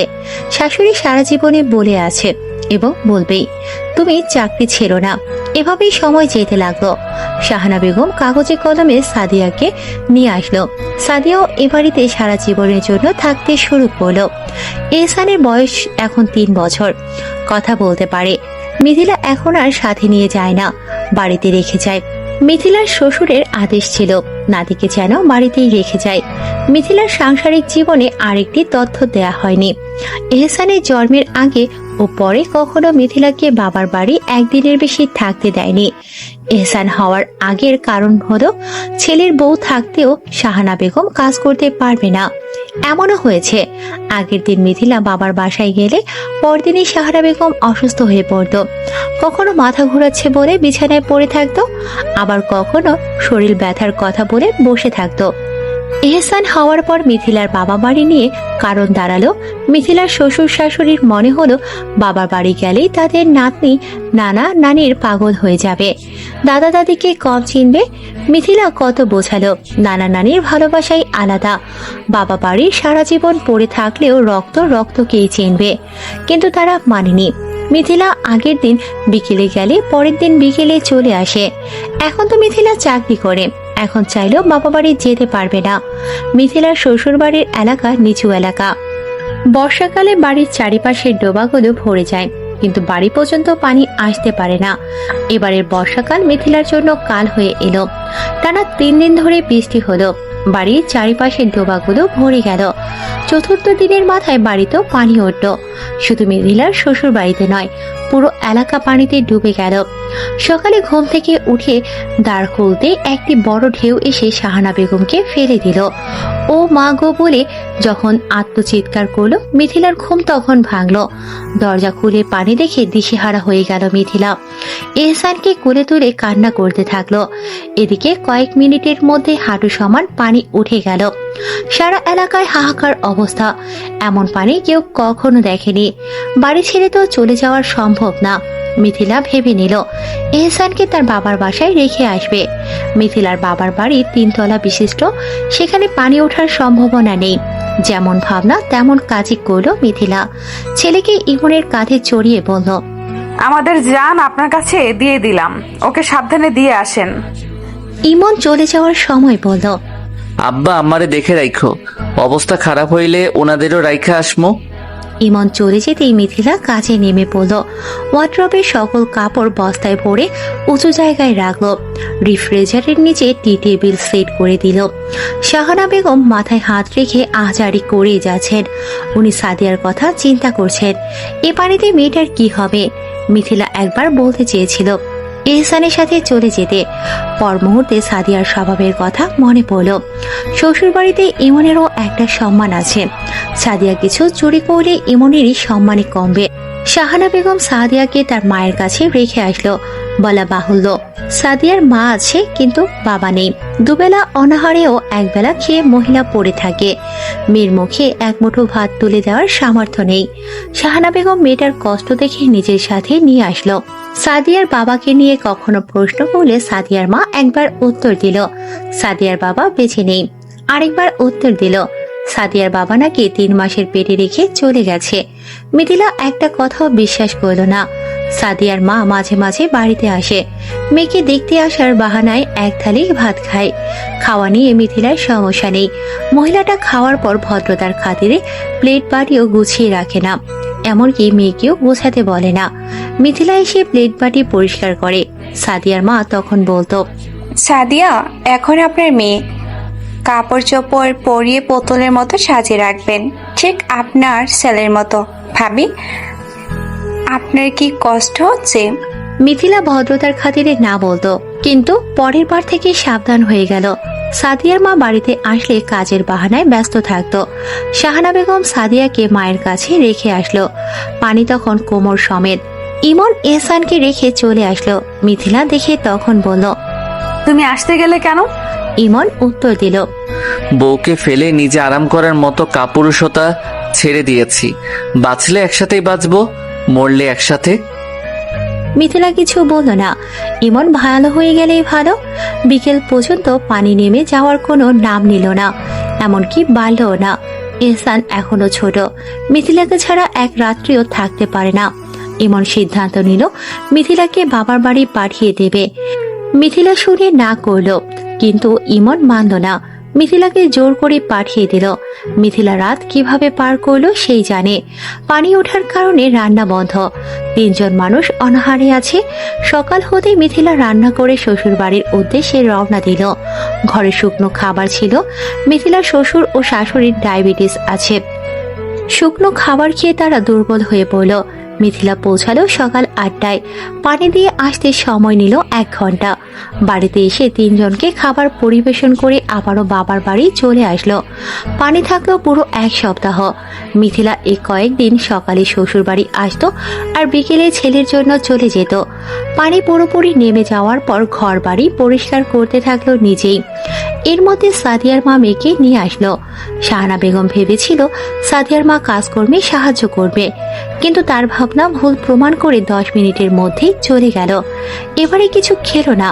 কেন খেলো না বুঝে আসলো তো। বাড়ির চারিপাশের পরিবেশ মোটামুটি ঠিক করে এহসানকে বাড়িতে নিয়ে আসলো মিথিলা। যথারীতি মাদ্রাসায় যাওয়া শুরু করলো। শাহানা বেগমের ঘরের কাজ কিছু বাকি ছিল। মিথিলা করতে চাইলে শাহানা বেগম কাজ করতে দিল না। তুমি মাদ্রাসায় যাও, অনেকদিন বাধা করছো, পরে বেতন কাইটা দিব। শাশুড়ির এতদিন পর সুবুদ্ধি হওয়া দেখে মিথিলা খুশি মনে চলে গেল, কিন্তু বিপত্তি ঘটল তখন যখন মিথিলা বাড়ি এসে শুনল সাদিয়া বাড়ি ছেড়ে পালিয়ে গেছে। মিথিলার মাথায় আকাশ ভেঙে পড়ল। ভাবনায় ভালো কিছুর পরিবর্তে খারাপটাই বেশি আসলো, যার মধ্যে একটি ভাবনা হলো সাদিয়াকে কেউ যদি ধরে নিয়ে মেরে ফেলে তবে তাদের উপরই তো দোষ আসবে। টাকার জন্য সাদিয়ার মা পুলিশ কেস করবে, তখন মিথিলাদের কি হবে? মিথিলা মাদ্রাসা থেকে আসার 1-1.5 ঘন্টার মধ্যে সাদিয়ার মা সাদিয়াকে নিয়ে আসলো। মহিলার চোখ মুখ তখন দেখার মতো ছিল, পারলে মিথিলাদের এক একজনকে মেরে তক্তা বানিয়ে দিত। বাড়িতে ঢুকেই প্রথমে শাহানা বেগমের দিকে আঙুল তুলল সাদিয়ার মা। আমার মাইয়া ভাইকে গেল কেন? আপনি এইটুকু মাইয়ারে দিয়ে সব কাজ করান, এই জন্য সাদিয়ারে আনছিলেন। এই পচা কাদর নাকি তারে দিয়া পরিষ্কার করতে চাইছিলেন, মাইয়া না করে দিয়েছে বলে মারলেন। কেমন মানুষ আপনি? শাহানা বেগম মাথায় হাত রেখে দাঁড়িয়ে রইলেন। তিনি বিষয়টা বোঝার চেষ্টা করতে লাগলেন। সাদিয়াকে মাথায় তুলে রেখেছিলেন তিনি, মেয়েটা মিথ্যে বলে এভাবে প্রতিদান দিল। মিথিলা শাশুড়ির কাছে এসে বলল, আম্মা, সব কাজ আমি করলাম, সাদিয়াকে কখন পরিষ্কার করতে বললেন? শাহানা বেগম মিথিলার কথার তালে তাল মিলিয়ে বললেন, বউ তো ঠিকই কইলো, এত ভারী কাম কি তোমার মাইয়া করতে পারবো? ওই তো শুইয়া বইয়ের ঘরে টিভি দেখতেছিল, আমি কাজ করতে করতে শেষ একবারে আইসা উকিয়েও দিল না। সকাল 8টা থেকে 11টা পর্যন্ত টিভি দেখতেছে, তাই বইয়ের ঘরে নিয়ে বলছিলাম টিভি না দেখা সিদ্ধ আলু ছিলে দিতে, দিল না তো বাড়ি থেকে চলে গেল। এই বউ কত, ওরে আমি কি ভারী কাজ করতে বলছি? মিথিলা সায় দিল, বলল, না আম্মা। সাদিয়ার মা সাদিয়ার দিকে তাকিয়ে বলল, কি রে, তোর দাদি সত্যি কইছে? সাদিয়ার এইটুকুন মুখখানা দেখে মিথিলা বুঝতে পারল যে সে মিথ্যে বলছে। এবার তার সাহস হলো। মিথিলা জানালো সেদিনের ঘটনা, যেদিন তার শ্বশুর শাশুড়ি ডাক্তার দেখাতে ঢাকা গিয়েছিল। সেদিন এহসানেরও অনেক জ্বর ছিল। সকাল 10টা বাজতে চলল, কিন্তু মিথিলা একটা কাজও করতে পারল না। এদিকে ঘরের থালা বাসন হাঁড়ি পাতিল এলোমেলো অবস্থায় ছিল। এহসানকে রেখে সে বিছানা ছেড়ে উঠতে পারল না 1 মিনিটের জন্য। ইমন সকালের নাস্তা বাহির থেকে আনতে গিয়েছিল। শাহানা বেগম বাড়িতে না থাকলে সাদিয়াই এবাড়ির রাজা, সাদিয়াই এবাড়ির রানী। নিজের স্বাধীন মোতাবেক চলাফেরা করে সে। শাহানা বেগম এই ক্ষমতা দিয়ে রেখেছে সাদিয়াকে। মিথিলা সেদিন বলেছিল হাড়ি পাতিলগুলো কলপারে রেখে আসার জন্য, আরো বলেছিল পাশের বাড়ির খালাকে খবর দেওয়ার জন্য যেন আজ কাজগুলো করে দিয়ে যায়, বিনিময়ে টাকা দেবে। সাদিয়া কথা শুনল না। এহসানকে ঘুম পাড়িয়ে মিথিলা ঘর থেকে বের হয়ে থালা বাসন সেভাবেই পড়ে থাকতে দেখে নিজেই খালাকে ডাকতে চলে গেল। সাদিয়াকে 1000বার ডাকলেও সাড়া পেল না। সাদিয়া বাড়ি ছেড়ে চলে গেল। সেদিন ভাগ্য মিথিলার সহায় ছিল। পথিমধ্যে মিথিলার খালা শাশুড়ি সাদিয়াকে ধরে নিয়ে আসলো। মিথিলা আলাপ আলোচনায় সত্যটা বলল। খালা উল্টো মিথিলাকে জানালো, সাদিয়া বলেছে মিথিলা নাকি থালা বাসন ধুয়ে মুছে দিতে বলেছে। মিথিলা সেদিন খালাকে ইমনকে দিয়ে প্রমাণ দিল। মিথিলা আজ সেই কথাটা সাদিয়ার মাকে জানালো। শাহানা বেগম অবশ্য সেদিন কিছু বলেনি, কিন্তু আজ চুপ থাকলো না, বলল, তোমার মায়ারে সব দিছি, 2 ঈদে দুইটা কইরা 4টা জামা কিনে দিছি, জুতা ঘড়ি সহ সব সাজগোজার জিনিস কিনা দিছি। আর কি করতাম তোমার মায়ারে? এই মায়ার স্বভাবই ভালো না, নয়তো আমার নামে মিথ্যা কথা কেমনে কয়? 1-2 কথাতে সিদ্ধান্ত হলো সাদিয়া চলে যাবে। এখানে থাকলে শাহানা বেগম তাকে মেরে ফেলবে এমন অভিযোগ উঠল। মিথিলা আটকালো না, সে খুশি হলো। সাদিয়ার প্রতি শাহানা বেগমের ভালোবাসা হয়তো শত অপরাধ করলেও কমবে না। তিনি খুব চেষ্টা করলেন সাদিয়াকে আটকাতে। সাদিয়া তখন তার মাকে জানালো, আমার এখানে রাইখা গেলে আমার পালাইয়া যামু, এবার তোমার কাছে যামু না, 2 চোখ যেদিকে যাইবো ওইদিকে চলে যামু। 8 বছরের একজন ছোট্ট বাচ্চার মুখে কথাটা শুনে মিথিলা কঠিন সিদ্ধান্ত নিল। শাহানা বেগমের অনুমতিও নিল না। সাদিয়ার জিনিসপত্র গাড়ির পট্টা বেঁধে বাড়ি থেকে বের করে দিল। অবশ্য এবার শাহানা বেগমের কথা না বলার পেছনে মিথিলার শ্বশুরের হাত রয়েছে। ভদ্রলোক ছিটছিটে স্বভাবের, নিজের ছেলেও নাতনি ছাড়া অন্য বাচ্চাদের দেখতে পারে না, তাছাড়া অন্যের খাওয়া দেখতে পারে না উনি। সাদিয়াকে নিজের পাশে বসিয়ে শাহানা বেগমের খাইয়ে দেওয়া পছন্দ হয় না তার। সাদিয়া এবার সত্যি সত্যি চলে গেল। মিথিলাও লম্বা নিঃশ্বাস ফেল। আপদ চলে যাওয়ার পরও বিপদ রয়ে গেল মিথিলার জীবনে। সেই বিপদটা আর কেউ নয়, শাহানা বেগম নিজেই। সাদিয়া চলে যাওয়ার পেছনে সম্পূর্ণ দোষ পড়ল মিথিলার ঘাড়ের ওপর। মিথিলা হাজার বোঝালেও বুঝল না তার শাশুড়ি। এদিকে মিথিলার চাকরির বয়স 1 বছর হতে চলল। সে নিজের জন্য একটি স্মার্টফোন কিনল, ছেলেকে রিমোট কন্ট্রোল গাড়ি কিনে দিল। মিথিলার এইটুকু জীবনে বিলাসিতা জীবন বলে আখ্যায়িত করল শাহানা বেগম। চাকরির জীবন বিষাদ করে তুলল। মিথিলা উপায়ন্তর না পেয়ে চাকরিটাও ছেড়ে দিল, কিন্তু প্রাইভেট পড়ানো চলতে থাকলো। এহসানের বয়স 4 বছর হতে চলল।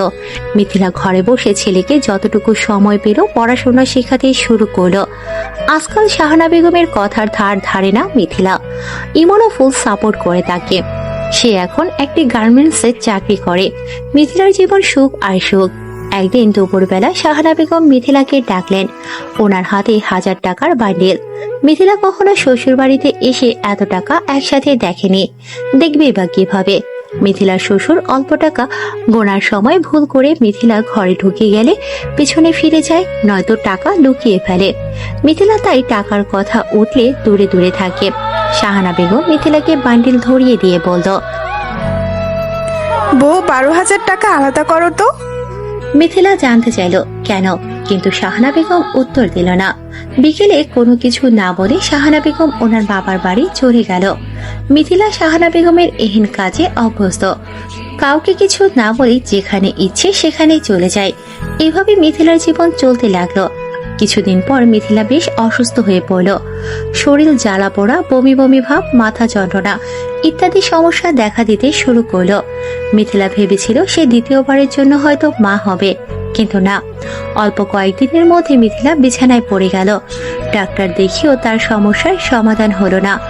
এখন ইমনকেও সহ্য হয় না মিথিলার। কোনো কারণ ছাড়াই চিল্লানো শুরু করে ইমনের উপর। সবকিছু অসহ্য লাগে মিথিলার। এহসানকেও দূরে দূরে রাখে। এই সময় শাহানা বেগম ভালো দাদির দায়িত্ব পালন করা শুরু করলো। এহসানের খাওয়া, গোসল থেকে শুরু করে দিনের বেশি সময় নাতির সাথে কাটানো শুরু করলো। ইমনের সাথেও ভালো ব্যবহার শুরু করলো।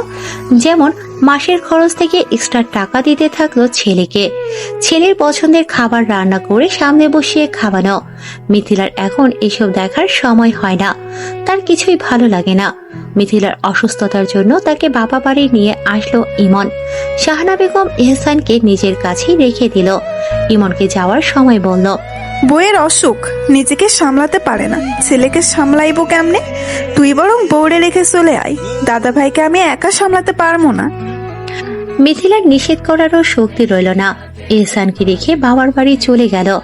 ইমন ছেলের জন্য মিথিলাকে রেখে চলে গেল। নিজের ঘরে শুয়েছিল মিথিলা। মিথিলার মা মেয়ের জন্য ঝাল ঝাল ডালের বড়া বানাচ্ছেন। মিথিলার শরীর এতটাই দুর্বল হতে থাকলো, 1 গ্লাস পানি নিজের হাতে নিয়ে পান করবে সেই শক্তিও পেত না। মিথিলাকে দেখতে তাদের একজন ভাড়াটিয়া মহিলা এলো। মিথিলার করুণ অবস্থা দেখে মিথিলার মাকে বলল, ভাবি, মিথিলাকে ভালো কবিরাজ দেখান, ওকে দেখে মনে হচ্ছে কেউ কালো জাদু করেছে। মিথিলার অসুস্থতা বেড়ে যাচ্ছিল দেখে তার মা একজন হুজুরের কাছে নিয়ে গেল। হুজুর মিথিলার সমস্যা শুনে কিছু পড়লেন, সময় নিয়ে জানালেন মিথিলার উপর কালো জাদু করা হয়েছে, কিন্তু কে করেছে জানালেন না। এমনটা হয়ে থাকে, যে কালো জাদু করে তার নাম জানানো হয় না। মিথিলার মা জিজ্ঞেস করেছিল কি দিয়ে করা হয়েছে এবং কোথায় করা হয়েছে। উত্তরে বলল, মিথিলা শ্বশুরবাড়ির একটি ছোট্ট গাছের নিচে তাবিজ আছে, তার মধ্যে মিথিলার কালো রঙের ওড়নার কিছু অংশ আছে। এটো ভাত মাথার চুল দিয়ে করা হয়েছে। মিথিলার অসুস্থতার জন্য পানীয় তেল পড়া দিল, সাথে একটি তাবিজও দিল। হুজুর মিথিলার সাথে তার শ্বশুর বাড়ি এসে বলা গাছটির নিচে তাবিজ পেল এবং বলা অনুযায়ী জিনিসপত্র পেল। মিথিলা শ্বশুর বাড়ি ফিরে এলে কালো ওড়না থেকে কিছু অংশ ছেঁড়া পেল। সে বুঝে গেল এই কাজটা কার। মিথিলা শাশুড়ির ঘরে গিয়ে চিৎকার করে বলল, আমাকে বলে কয়ে লাভ হয়নি বলে কালো জাদু করলেন। আম্মা, আপনিও তো মেয়ে মানুষ, আমার সাথে আপনার কিসের এত শত্রুতা? আমাকে শেষ করার জন্য এত জঘন্য কাজ করলেন। শ্বশুরের সামনে জিনিসপত্রগুলো রেখে কান্না করতে থাকলো মিথিলা। শাহানা বেগম বুঝতে পারলেন ওনার স্বামী ও ছেলের কাছে এখনই খারাপ হয়ে যাবেন। তিনি মিথিলার হাত ধরে বললেন, এসব কি বলতাছো বউ? আমি তোমার ক্ষতি করতে চাইমো কেন? তোমার লগে আমার বনে না ঠিকই, তাই বলে মাইরা ফেলামো এই চিন্তা করি না।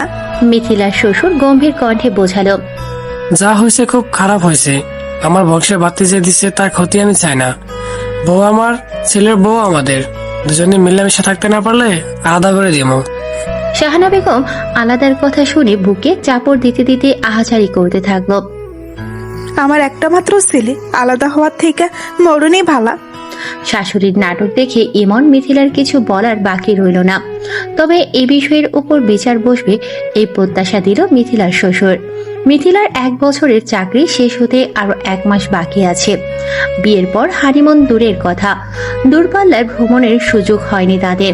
ইমনও কখনো ঘুরতে যেতে রাজি হয়নি, কারণ তার টাকা পয়সা, মাসিক খরচ যেটা দেয়া হয় তা হাত খরচেই চলে যায়।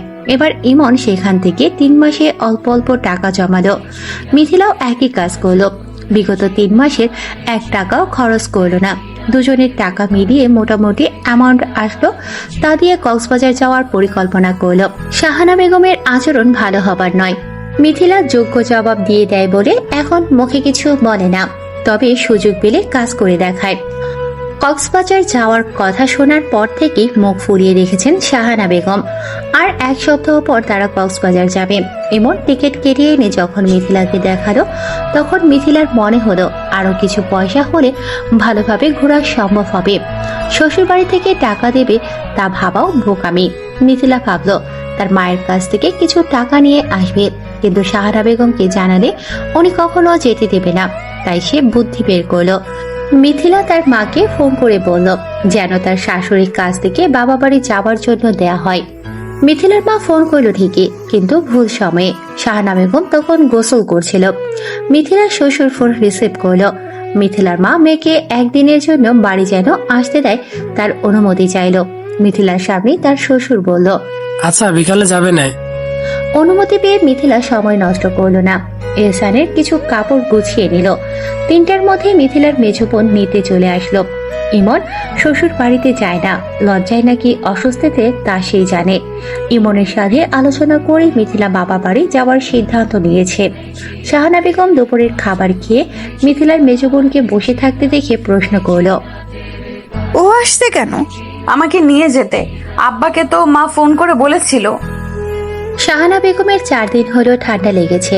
মিথিলা ওষুধ সেবন করার কথা বললেও ওষুধ নেননি তিনি। মিথিলা বাবার বাড়ি 1 রাতের জন্যই যেতে চাইছে, পরের দিন বিকেলে চলে আসবে। এতেও শাহানা বেগম আমোদ করতে থাকলো। সে মিথিলার কথা শুনে কপাল কুঁচকে অন্য ঘরে চলে গেল। গোছানো চেয়ার টেবিল সরিয়ে নিজেকে ব্যস্ত রাখার মিথ্যে চেষ্টা করলো যেন মিথিলা পুনরায় কিছু বলতে না পারে। দুপুর গড়িয়ে বিকেল হলো। এর মধ্যে মিথিলার শ্বশুর 10 কেজি গরুর দুধ নিয়ে আসলো। মিথিলা সেগুলো গোছগাছ করার জন্য ধরলেই বুঝতে পারল অধিকাংশ দুধই বরফে ঢাকা। 4টা বড় বালতিতে পানি ভরে মিথিলা সেগুলো ডোবালো। শাহানা বেগম ঘরের কাজ শেষ করে সজিনা পাতা নিয়ে আসলো। মিথিলাকে বলল এগুলো ভেজে পাটায় পিষতে। মিথিলা তাই করলো। সজিনা পাতা, চাল ও চিরা ভাজা, পেঁয়াজ রসুন কালো জিরা ভেজে বেটে গুঁড়ো করে দিল। এই কাজগুলো করতে করতে মাগরিবের আজান দিল। এত সময় দুধগুলো গলে গেল। মিথিলা বড় একটি পাতিলে সেগুলো ছেঁকে ঢেলে চুলায় বসালো। দুধ উগড়ানো হলে ঠান্ডা করার জন্য রেখে শাশুড়ির কাছে এসে বলল, আম্মা, লিমা তো দুপুর থেকে বসে আছে, এবার আমি যাই। উল্লেখ্য শ্বশুরকে বাদ দিয়ে শাশুড়ির অনুমতি নেওয়ার কারণ হলো মিথিলার বাবা বাড়ি গেলে শাহানা বেগমই কোনো না কোনো ঝামেলা করে। এবারও করবে না তার গ্রান্টিকে। শাহানা বেগম অসন্তোষ হয়ে আস্তে করে উত্তর দিল, যাও। মিথিলা রেডি হয়ে ছেলে ও বোনকে নিয়ে রওনা দিল। ভর সন্ধ্যায় মেয়েকে আসতে দেখে মিথিলার মা খুব বকল। বোরকা খুলে মিথিলা হেসে সারাদিনের করা কাজের কথা জানালো। এহসানকে কোলে তুলে মিথিলার মা আদর করছিল। তখনই মিথিলার ফোনে কল আসলো। ইমন কল করেছে। বিকেলেই তো চলে যাওয়ার সময় বলেছিল। হয়তো ঠিকঠাকভাবে পৌঁছেছে কিনা জিজ্ঞেস করবে। মিথিলা রিসিভ করলে ইমনের রাগান্বিত স্বর ভেসে আসলো। আমি কি তোমার ভরণ পোষণ দেই? যারা ভাত কাপড় দেয় তাদের অনুমতি ছাড়া বাপের বাড়ি গেলা কেন? মিথিলা অবাক হলো। এসব কি বলছি ইমন? মিথিলা বলল, আম্মা অনুমতি দিয়েছে, পরেই আসছি। কি হয়েছে? ইমনের কণ্ঠস্বর তখন ভার, হয়তো খুব কষ্ট পেয়েছে। পুরুষ মানুষ কাঁদতে পারছে না হয়তো। সে বলতে শুরু করলো, আম্মা একটু আগে আসছিল। আমি দোকানে বসেছিলাম প্রায় 20-25 জন মানুষের মাঝে। সেখানে এসে আমাকে বকা শুরু করলো। কি বলেন? আপনাকে বকলো কেন? ইমন চিল্লিয়ে বলল, তোমার জন্য। আমাকে এত মানুষের সামনে বলছে জুতা দিয়ে পিটাবে। জুতা তুলে আসছিল, দোকানদার থামাইছে। আরো বলছে তোর বউ তোর কথা শুনে না কেন। আমি কি করছি তুমি বলো? আমার কথা মান্য বা অমান্য করার কোনো কারণ আছে? আমার ইনকাম নাই, পরিবারে আমার কোনো দাম নাই। আমার কথা কেউ শুনে আমাকে এতগুলো মানুষের সামনে মারতে আসলো। এটা না করে আমাকে দূরে ডেকে নিয়ে কয়েকটা জুতার বাড়ি দিত। তা না করে কি করলো? মিথিলার চোখ বেয়ে অঝোর ধারায় পানি ঝরছে। সে উত্তেজিত কণ্ঠে বলল, আমি কি চলে আসবো? ইমন তখনও রেগে আছে, শান্ত হচ্ছে না। মিথিলা পুনরায় বলল, আপনি বাসায় আসেন, আমি আসতেছি। সোফায় বসেই কথা বলছিল, ঘরে আর যাওয়া হলো না। মিথিলা পুনরায় বরখা পরে মায়ের উদ্দেশ্যে বলল, তোমার মেয়ের কপালে সুখ কখনো ধরা দিবে না মা। মেয়ের কাছে সমস্ত ঘটনা শুনে মিথিলার মা স্বামীকে ফোন করলেন। খালি মুখে মেয়েকে বিদায় দিলেন না, ঘরে যা ছিল তা দিয়ে নিজের হাতে খাইয়ে দিলেন। মিথিলার বাবা নিজের মেয়েকে শ্বশুর বাড়িতে নিয়ে গেলেন। সেখানে শাহানা বেগম নানান কথা শোনালেন। ইমন বাড়ি ফিরলে খুব চিল্লাপাল্লা করলো। মিথিলার বাবার উদ্দেশ্যে বলল, আপনার মেয়েকে নিয়ে চলে যান। এই বাড়িতে আমি মোমের পুতুল, আমার কোনো দাম নেই। এখানে থাকলে এই মহিলার অত্যাচারে হয় আপনার মেয়ে মরে যাবে, নয়তো আমি। মিথিলার বাবা বুঝিয়ে শুনিয়ে চলে গেলেন। উনি পারতেন মেয়ের সংসারে বাম হাত ঢোকাতে, কিন্তু মেয়ের এত বছরের সংসার জীবনে পরিসমাপ্তি চান না। মিথিলার বাবা চলে গেলে শাহানা বেগম ভাইয়ের ছেলেদের ডাকলেন। তারা আসলে বললেন বিচার করতে। সব সময়ের মতো মিথিলার উপর দোষ আরোপ করে বিচার করা হলো। এতে করে শাহানা বেগম খুশি হলেন। ইমন বাবা মায়ের উদ্দেশ্যে বলল, সে আগামীকাল সকালে বউ বাচ্চা নিয়ে বাড়ি ছেড়ে চলে যাবে। কথাটা শোনার পর শাহানা বেগম বিলাপ করতে থাকলেন। এত নাটক করার কারণ মিথিলা বুঝতে পারল। যেহেতু তারা কক্সবাজার যাবে, টাকা পয়সার ব্যাপার শ্বশুর বাড়ি থেকে দিতেই হবে। ইমনও বুঝলো। সে বলল, তোমাদের থেকে 1 পয়সাও আমি নিব না। সত্যি সত্যি ইমন 1 পয়সাও নেয়নি বাবার কাছ থেকে। মিথিলার শ্বশুর শাশুড়িও জোর করেনি। আচার চকলেট আনার জন্য শুধুমাত্র 2000 টাকা দিল। মিথিলা কিসের আশায় শ্বশুর বাড়ি পড়ে আছে প্রশ্ন হলে বলা যাবে স্বামীর জন্যই পড়ে আছে। আর যাই হোক, ইমন কখনো মিথিলার গায়ে হাত তোলেনি। মিথিলাকে শেষ সময়ে পাশে থেকেছে। আজকে ইমনের জন্য খুব খারাপ লাগছে। আগামীকাল তার সাথে কি হবে ইমনই জানে। মিথিলার শ্বশুর বাড়িতে একদিনে দুজনের চেয়ে বেশি ভিক্ষুক আসলে শাহানা বেগম অসন্তুষ্ট হন। মিথিলার মনে হয় ভিক্ষুকদের বদদুয়া তার সন্তানের উপরই আরোপিত হয়। এই কথাটা বলার পেছনের কারণ হলো মিথিলাই তার চাক্ষুষ প্রমাণ। এহসানের বয়স তখন 11 মাস হবে। একদিনে 4 থেকে 5 জন ভিক্ষুক এসেছিল বলে ভীষণ রাগ করেছিল। শেষে যে ভিক্ষুক এসেছিল তাকে জুতা দিয়ে পেটাতে গিয়েছিল। তার পরের সপ্তাহে এহসানের নিউমোনিয়া ধরা পড়ল। সারা রাত মিথিলা ঘুমোয়নি সেই রাতে। ছেলেকে বাম কাঁধের উপর শুয়ে সারা রাত হেঁটেছে। ইমন অনেক চেষ্টা করেছিল এহসানকে দিতে, কিন্তু মায়ের কোল ছাড়তেই বাচ্চা কাঁদতে শুরু করে। রাত তখন 2:30 বাজে। এহসানের কান্নার আওয়াজ পেয়ে শাহানা বেগম ঘর থেকে বের হয়ে আসেন। নাতনি কাঁদছে, কারণ জিজ্ঞেস না করে মিথিলাকে বকতে শুরু করেন। ঠান্ডা কি খাইছিলা? ফ্রিজের পানি? জিব্বা থেকে তো খাওয়ার নামেই না। নিজের সন্তানের জন্য সাদা ভাত খাইয়াও পার করছি। তোমার গো তো কোনো হুঁশই নাই। যখন যা মন চাই খাইতে থাকো। এহসানের জন্মের পর থেকে মিথিলার ঠান্ডা পানি পান করা ছেড়ে দিয়েছে। আইসক্রিমও খাওয়া বন্ধ। আনারসকে দুধ খেলে নাকি বিষের মতো কাজ করে, মানুষের মৃত্যুও হয়ে যায় এতে। মিথিলা এহসান হওয়ার পর থেকে আনারস খাওয়া ছেড়ে দিয়েছে। শাহানা বেগম এখন কি বলল? শাহানা বেগমের চিল্লানোতে বাচ্চাটা আবার কেঁদে উঠল। মিথিলা কোনো উত্তর দিতে পারল না। বাচ্চার কান্না বন্ধ করার চেষ্টা করা শুরু করলো। পূর্বের ঘটনা বলার কারণ হলো কয়েকদিন আগে একজন ভিক্ষুক মিথিলার কাছে 2 টুকরো গরুর গোশত চেয়েছিল। মিথিলার এত মায়া হলো শাহানা বেগমও বাড়ি ছিল না, শাশুড়ির অনুমতি ছাড়া দেওয়াও যাবে না। মিথিলা কইল কি মহিলাটিকে 2 দিন পর আসতে বলল। মিথিলার মনে আছে কোরবানির কিছু গোশত একজন ভিক্ষুকের জন্য রেখে দিয়েছিল। 2 দিন পর ভিক্ষুক আসলো। ইমনও তখন বাসায় ছিল। মিথিলাদের ঘরের ফ্যান নষ্ট হয়ে গেছে সেটাই ঠিক করছিল। মহিলা আসতেই মিথিলা শাশুড়ির কাছে গেল। গোশতের কথা জিজ্ঞেস করলে শাহানা বেগম বলল, খুঁজে দেখো আছে কিনা। মিথিলা পেল না, আবারও খুঁজলো, পেল না। একজন মানুষকে কথা দিয়েছে কিন্তু দিতে পারছে না ভেবে নিজের মধ্যে অপরাধবোধ অনুভব হলো। মিথিলা আবারও খুঁজলো কিন্তু পেল না। মিথিলার দৌড়ঝাঁপ দেখে তার শ্বশুর কারণ জিজ্ঞেস করল। শাহানা বেগম শুয়ে আছেন কিন্তু কিছু বলছেন না। মিথিলা জানালো ভিক্ষুকের ঘটনা। সবটা শুনে মিথিলার শ্বশুর বলল, না বুঝে কথা দাও কেন? কথা দেওয়ার সময় আমাদের অনুমতি নিয়েছিলে। মাতাব্বাড়ি তো ভালোই করতে পারো। গরু গোশত কি সবাই খেতে পারে? মহিলাকে না করে দাও। মিথিলা আশ্চর্যিত হলো, সে কোন মুখে না করে দেবে? ভিক্ষুক দুয়ারে বসে আছে, অপেক্ষা করছেন 2 টুকরো গোশতের জন্য। মিথিলা কাঁদো কাঁদো হয়ে ইমনের কাছে আসলো। ইমন বলল, কেন কথা দিতে গেলা? নিজের সংসার হতো, এই 2 টুকরো কেন 1 পলিথিন গোশত দিয়ে দিতা?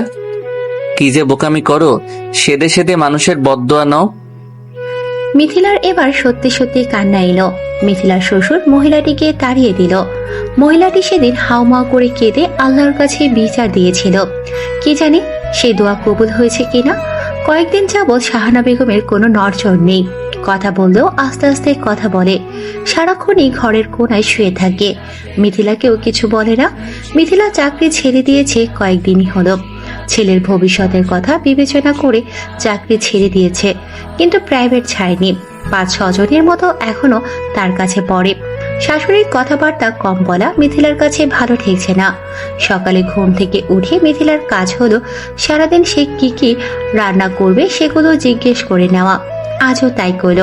সে ঘরে গিয়ে দেখলো শাহানা বেগম বিছানায় শুয়ে কাতরাচ্ছে।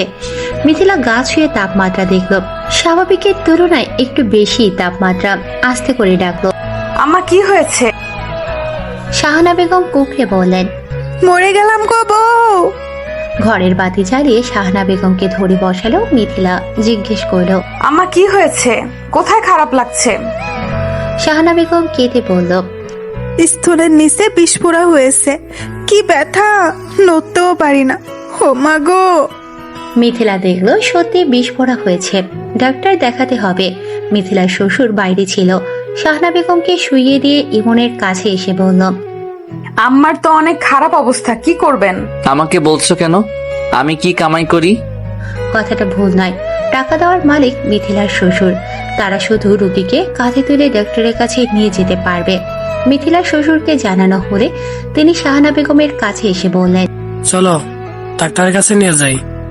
শাহানা বেগম নাকচ করে বললেন, আমার বোনের এমন হয়েছিল, গোপাল ঘি লাগাইছিল, ভালো হইয়া গেছে।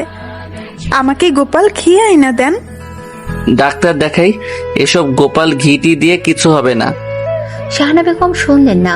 গোলাপ ঘি এনে লাগালেন, সাথে ফার্মেসি থেকে ঘা পেকে যাওয়ার ওষুধ খেলেন। মিথিলা ও ইমনের কথা আমলে নিলেন না, অথচ সুস্থতার পুরোটা সময় মিথিলায় তার সেবা করলো। কিছুদিন পর শাহানা বেগমের বিস্ফোরার অবস্থা খুব খারাপ হলো। আক্রান্ত স্থান শক্ত ও জমাট বেঁধে গেল। জায়গাটা ব্যথায় টনটন করতে শুরু করলো। মিথিলা এত করে বলল ডাক্তার দেখাতে, শুনলো না। উল্টো আরেকজনের কথায় আক্রান্ত স্থানে তুকমা পানীয় জলের সাথে মিশিয়ে খাওয়া হয়, ভিজিয়ে কাপড় দিয়ে পেঁচিয়ে রেখে দিল। ইমন যেহেতু ফার্মেসিতে ট্রেনিং নিয়েছে, সে জানালো এটা করলে আরো ক্ষতি হবে। শাহানা বেগম শুনল না। একদিন কি হলো, শাহানা বেগমের বিস্ফোরা হওয়ার স্থানটা জুড়ে এক পাশটা ব্যথা শুরু হলো। এবার মিথিলা শুনল না। বাড়ি থেকে ময়মনসিংহ সদর বেশি দূরে না। সকালে শাহানা বেগমকে সাথে নিয়ে ময়মনসিংহের উদ্দেশ্যে রওনা হলো। ডাক্তার দেখানোর কথা আসতেই শাহানা বেগম বলল তিনি মহিলা ডাক্তার দেখাবেন। ইমন তাই করল। প্রথমে মেডিসিন বিশেষজ্ঞ মহিলা ডক্টরকে দেখালো। সে রেফার করলো সার্জারি বিশেষজ্ঞ মহিলা ডক্টরের কাছে। ডাক্তার জানালো যত দ্রুত সম্ভব অপারেশন করাতে। শাহানা বেগম ভয় পেয়ে গেল। মিথিলা খেয়াল করে দেখলো তার শাশুড়ি ভয় ঘামছে। মিথিলা অভয় দিল যতদিন হাসপাতালে থাকতে হবে সে থাকবে, দরকার হলে এহসানকে বাবার বাড়ি রেখে আসবে। শাহানা বেগম কি ভাবলো কে জানে। মিথিলার কথার প্রত্যুত্তর না দিয়ে হাসপাতাল থেকে বের হয়ে আসলো। ইমন ও মিথিলা পেছনে আসলো। শাহানা বেগম কাকে যেন ফোন করলো। কল রিসিভ হতেই বলল, এই বউ, আমাদের এইদিকে কোন মহিলা সার্জারির ডাক্তার নাই? অপর পাশের জন কি বলল শুনতে পেল না মিথিলা ও ইমন। কথা বলা শেষ করে শাহানা বেগম ছেলের উদ্দেশ্যে বলল, বাড়ি চল, সানের মাকে কল করছিলাম, আমাদের এইখানেই মহিলা ডাক্তার আছে। বাড়ির কাছে ডাক্তার রাইখা এত দূরে পড়ে থাকবো কেন? মিথিলা জোর গলায় বলল, আম্মা ওইখানের চিকিৎসা ভালো না, আপনি এখানে করান। শাহানা বেগম শুনল না, নিজের ইচ্ছেতে বাড়িতে চলে আসলো। ঠিক সেদিন দুপুর 2টায় ভাইয়ের বউয়ের সাথে চলে গেল পাশের একটি সস্তা হাসপাতালে। উল্লেখ্য, শাহানা বেগমের ভাইয়ের বউ বাড়ির পাশে একটি ক্লিনিকে কাজ করত। ওষুধের ব্যাপারে অভিজ্ঞতা আছে তার। আশেপাশে যত হাসপাতাল আছে সেখানে রোগী নেওয়ার ব্যবস্থা করে দেয় সে। বিনিময় সে কিছু টাকা পয়সা করিও পায়। ইমনকেও সাথে নিল না। মিথিলা রাগ করে খবর নিল না। বিকেল 4টায় শাহানা বেগম মিথিলাকে ফোন করে জানালো 4000 টাকা নিয়ে ইমন যেন হাসপাতালে যায়। মিথিলা জিজ্ঞেস করল কি কি পরীক্ষা দিয়েছে। উত্তরে শাহানা বেগম জানালো, X ray, blood test, urine test ও আলট্রাসোনোগ্রাফি। শাহানা বেগম ফোনের ওপারেই ধমক দিলেন, ডাক্তার থেকে বেশি বোঝো? ডাক্তার না বুঝবা কি পরীক্ষা দিব? সব মিলাইয়া 12,000 টাকা খরচ হইব, অন্য হাসপাতালে আরো বেশি চাইব। মিথিলা ফোন কেটে দিল। তার কথা শুনিনি, এখন অযথা কথা শোনানোর কোনো মানেই হয় না। মিথিলা ইমনকে ফোন করে বাসায় আসতে বলল। শ্বশুর আসলে মিথিলা পরীক্ষার ব্যাপারে জানালো। শাহানা বেগমের রায়ের উপর কি আর কেউ কথা বলতে পারে? মিথিলার শ্বশুরের কথাও শুনল না। ইমনের কথা শুনবে ভাবাও বোকামি। ইমন টাকা নিয়ে চলে গেল। সন্ধ্যা 7টার দিকে মিথিলাকে শাহানা বেগম ফোন করে হাসপাতালে যেতে বলল। এও বলল যেন কিছু রেঁধে নিয়ে আসে। এত অল্প সময়ে মিথিলা ডাল ভাত ও ডিম ভুনা করে নিল। 8টার দিকে হাসপাতালে গেল। হাসপাতালের সামনে দাঁড়িয়ে নেম প্লেটের নাম দেখে মিথিলা ভ্রুযুগল কুঁচকে নিল, কেননা এই নামে সেখানে কোনো হাসপাতাল ছিল না। মিথিলা হাসপাতালে আসলো। ভিতরের পরিবেশ দেখে বলল, মাগো, আমার এখানে সুবিধাজনক মনে হচ্ছে না, চলেন অন্য হাসপাতালে যাই। শাহানা বেগম বললেন, আমার ভাইয়ের বউ কোনোদিনও আমারে খারাপ হাসপাতালে আনবো না, আর ডাক্তার কইছে আমারে অজ্ঞান করে নিব, একটু টেরও পাবো না। মিথিলা কিছু বলল না। কেবিনে বসে অপারেশনের সময়ের জন্য অপেক্ষা করতে থাকলো। প্রায় 20 মিনিট পর একজন নার্স ইনজেকশন ও কিছু ওষুধ নিয়ে আসলো। ইমন এহসানকে নিয়ে দোকানে গিয়েছে। মিথিলার শ্বশুর এসে বাড়ি খালি দেখে চলে গেছে। নার্স পরিধানের অতিরিক্ত কাপড় আনতে বলল। মিথিলা ইমনকে ফোন করে আসতে বলল। ইমন আসলে এহসানকে রেখে পরিধানের কাপড় ও অন্যান্য জিনিস আনতে চলে গেল। হাসপাতালে এখন মিথিলা একা। শাহানা বেগম ভাইয়ের বউয়ের সাথে কথা বলতে থাকবেন। কথা বলার এক পর্যায়ে শাহানা বেগম বললেন, তোমার মামিকে খাবার বেড়ে দাও। মিথিলা তাই করল। এর মধ্যে বাহির থেকে রুটি কলা এনে শাহানা বেগম খেলো, কিন্তু একবারের জন্য মিথিলাকে খাবে কিনা জিজ্ঞেস করলো না। খাওয়ার পর্ব শেষ হলেই শাহানা বেগমের ঘুম পেল। মিথিলা ভাবলো ঔষধের রিয়েকশন হয়তো। ইমন তখনও আসেনি। মিথিলা সোফায় বসে এহসানের সাথে দুষ্টুমি করছিল। এমন সময় একজন বুয়া গ্লাভস পরে কেবিনে আসলো। মিথিলা বুঝতে পারলো এই বুয়া অপারেশন থিয়েটারে কাজে নিয়োজিত। মিথিলা জিজ্ঞেস করলো, আলাদা কাপড় পরাবে না? যেহেতু কখনো মিথিলা অপারেশনের কার্যক্রম দেখেনি, এহসান হওয়ার সময় তার সাথে যা যা করা হয়েছিল সবই ভিন্ন। উত্তরে বুয়া বলল, আরে কিছুই লাগবে না, চলেন মুরব্বী। শাহানা বেগম হেঁটে হেঁটে অপারেশন থিয়েটারে চলে গেল। মিথিলা সিনেমাতে দেখেছিল অপারেশন থিয়েটারে নেওয়ার আগে আলাদা কাপড় পরিধান করিয়ে নেয়। শাহানা বেগমকেও সেভাবে কাপড় পরিয়ে নেওয়া হবে, অথচ এমন কিছুই হলো না।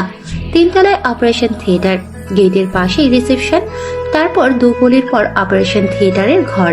মিথিলাকে রিসেপশনের কাছে দাঁড়িয়ে থাকতে হলো। এহসানকে কোলে নিয়ে দাঁড়িয়ে আছে সে। ইতিমধ্যে ইমনকে ফোন করে শাহানা বেগমের কথা জানালো সে। মিথিলার মতো ইমনও জানার পর অবাক হলো। প্রায় 15 মিনিট পর মিথিলা দেখতে পেল শাহানা বেগমকে যেভাবে হেঁটে হেঁটে নিয়ে যাওয়া হয়েছিল সেভাবে নিয়ে আসা হচ্ছে। মিথিলা আম্মা সম্বোধন করে এগিয়ে আসলো। বুয়া শাহানা বেগমের হাত ধরে রেখেছিল। মিথিলাকে দেখতে পেয়ে হাত ছেড়ে দিল। মিথিলা শাশুড়ির হাত ধরে বুঝতে পারল হাত হিম শীতল হয়ে আছে। শুধু হাত নয়, সারা শরীর ঠান্ডা হয়ে আছে। মিথিলা শাহানা বেগমকে জিজ্ঞেস করল, এইভাবে বের করলো কেন আম্মা? অন্তত পক্ষে হুইল চেয়ারে করে কেবিনে দিয়ে আসতো। এহসানের জন্মের পর মিথিলাকে হুইল চেয়ারে করে কেবিনে আনা হয়েছিল। মিথিলা ভেবেছে শাহানা বেগমকে হুইল চেয়ার অথবা স্ট্রেচারে করে নিয়ে আসবে, অথচ শাহানা বেগম আসলো হেঁটে হেঁটে। কেবিনে শুয়ে দেওয়ার সাথে সাথে শাহানা বেগম গগনচুম্বী চিৎকার শুরু করলো। মিথিলা একা কি করবে ভেবে পেল না। শাহানা বেগমের মাথার কাছে দাঁড়িয়ে মাথায় হাত বুলিয়ে বলতে থাকলো, আম্মা কি হয়েছে? ব্যথা করছে? ডাক্তার ডাকবো? মিথিলার এতটুকু ধ্যান নেই যে শাহানা বেগম বলেছিল ডাক্তার তাকে অজ্ঞান করে নেবে। শাহানা বেগম কাঁদতে কাঁদতে বলতে শুরু করলো, আমারে কইছিল অজ্ঞান কইরা নিব, অজ্ঞান করলো না, আমার ওই জায়গায়ও অবশ করলো না, জ্যান্ত মানুষটারে কেমনে কাইটা ফেললো। ও আল্লাহ গো! মিথিলা কি করবে, কোথায় যাবে, কার কাছে যাবে? এমন পরিস্থিতিতে সে আগে কখনো পড়েনি। মামি শাশুড়িকে মিথিলা জিজ্ঞেস করলো, মামি আপনি নিয়ে আসলেন, আম্মার সাথে এরা কি করলো? আমাকে বলছে মহিলা ডাক্তারকে দিয়ে অপারেশন করাইবো। ডাক্তার বেটি ঘরে ঠিকই আসছিল, কিন্তু আমারে শুইয়াও দেখে নাই, দূরে তারাই আসছিল, আমাকে বেটা শুইল। আল্লাহ গো, মাফ করো। মিথিলা শাশুড়িকে কেবিনে রেখে রিসেপশনে গেল।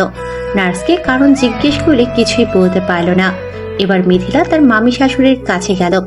ভদ্রমহিলা হাসপাতালের প্রতিষ্ঠাতার সাথে ফোন কলে কথা বলছিল। মিথিলা মামি শাশুড়ির কান থেকে ফোন কেড়ে নিয়ে বলল, আপনারা কিসের জন্য 12,000 টাকা রেখেছেন? আমার শাশুড়িকে তো তারা অবশ করেও নেয়নি। লোকটা বলল সে দেখছে। মিথিলা মামি শাশুড়ির দিকে ঘৃণিত দৃষ্টি ফেলে কেবিনে চলে আসলো। ইমন আসলো কিছুক্ষণের মধ্যেই। এসে মায়ের মাথায় হাত বুলিয়ে বলল, মা গো, একটু সহ্য করো, আমি ডাক্তারের সাথে কথা বলছি। সবাই ভেবেছিল অপারেশন করতে অনেক সময় লাগবে, কিন্তু এত অল্প সময়ে হয়ে যাবে ভাবতেও পারেনি। ডাক্তার এসে জানালো 60 বছরের উপরে রোগীদের অজ্ঞান করা যায় না, এতে করে জ্ঞান ফেরার সম্ভাবনা কম থাকে। মিথিলা কিছুতেই মানতে পারল না। হাজার প্রশ্নবিদ্ধ করার পরও কোনো বিচার পেল না। রাত 12টায় শাহানা বেগমকে বাড়ি আনা হলো। নরম খাবার খাইয়ে ব্যথার ওষুধ সেবন করিয়ে ঘুম পাড়িয়ে দিল মিথিলা। মাঝরাতে শাহানা বেগম ব্যথার যন্ত্রণায় ছটফট করছে। মিথিলা শাশুড়ির ঘরে আসলো, ব্যথার ডোজ দিল। সারা রাত শাশুড়ির সেবা করে পার করলো। শাহানা বেগমের বিস্ফোরা অঙ্গের এমন জায়গায় হয়েছে যে কেউ দেখতে পায় না। তাছাড়া আক্রান্ত স্থানে 4 আঙ্গুল পরিমাণ গর্ত হয়ে গেছে, যা প্রতিদিন ড্রেসিং করার মাধ্যমে পূরণ হবে। মিথিলা সংসারে কাজ করে, প্রাইভেট পড়িয়ে বিকেলে শাহানা বেগমকে নিয়ে হাসপাতালে যায়। ড্রেসিং করিয়ে বাড়ি নিয়ে আসে। ড্রেসিং করানোর সময় শাহানা বেগম মিথিলাকে চাপড়ে ধরে। মাগো মাগো বলে গলা ভেজায়। মিথিলা হাসে। মানুষ এভাবেই তার কৃতকর্মের প্রতিফল পায়। মিথিলা তখন ভাবে, 12,000 টাকা অন্যকে ধ্বংস করার জন্য দিয়েছেন, সেই 12,000 টাকাই আপনার ধ্বংসের কারণ হতে যাচ্ছিল। দীর্ঘ 2.5 মাস শাহানা বেগম যন্ত্রণা ভোগ করলেন। এই 2.5 মাস মিথিলার সেবা করা দেখে শাহানা বেগমের মন নরম হলো। শাহানা বেগমকে যে কেউ দেখতে আসলেই বলতো, ওই আমার ছেলের বউ না, আমার মাইয়া, আমার সব কাজ করে দেয়, আল্লাহ ওরে পাইসা রাখুক। মিথিলা আড়াল থেকে শুনে চোখ মুছে। মিথিলার জীবন অন্যরকম হয়ে গেল। শাহানা বেগমও এখন আর মিথিলার পিছু লাগে না। পুনশ্চ বাস্তবতা খুবই কঠিন। সব শাহানা বেগম কৃতকর্মের ফল ভোগ করে না। সব মিথিলা দিন শেষে শক্ত হতে পারে না। সব ইমন বাবা মা বেঁচে থাকাকালীন কর্ম করে চলতে পারে না। বাবা মায়ের হাতের পুতুল হয়ে থাকতে হয়। মিথিলার মতো মেয়েরা আমাদের সমাজে আছেন, যারা কখনোই পরিবারের সমর্থন পায় না। মিথিলাদের মতো মেয়েদের উদ্দেশ্যে একটাই কথা বলা উচিত, তোমরা শক্তিশালী হও, নীরবে অন্যায় সহ্য করো না। শাহানা বেগমরা ভালো হয় না, সত্যি কখনো ভালো হয় না। গল্পে শাস্তি পেল বলে বাস্তব জীবনে তারা শাস্তি পায় না।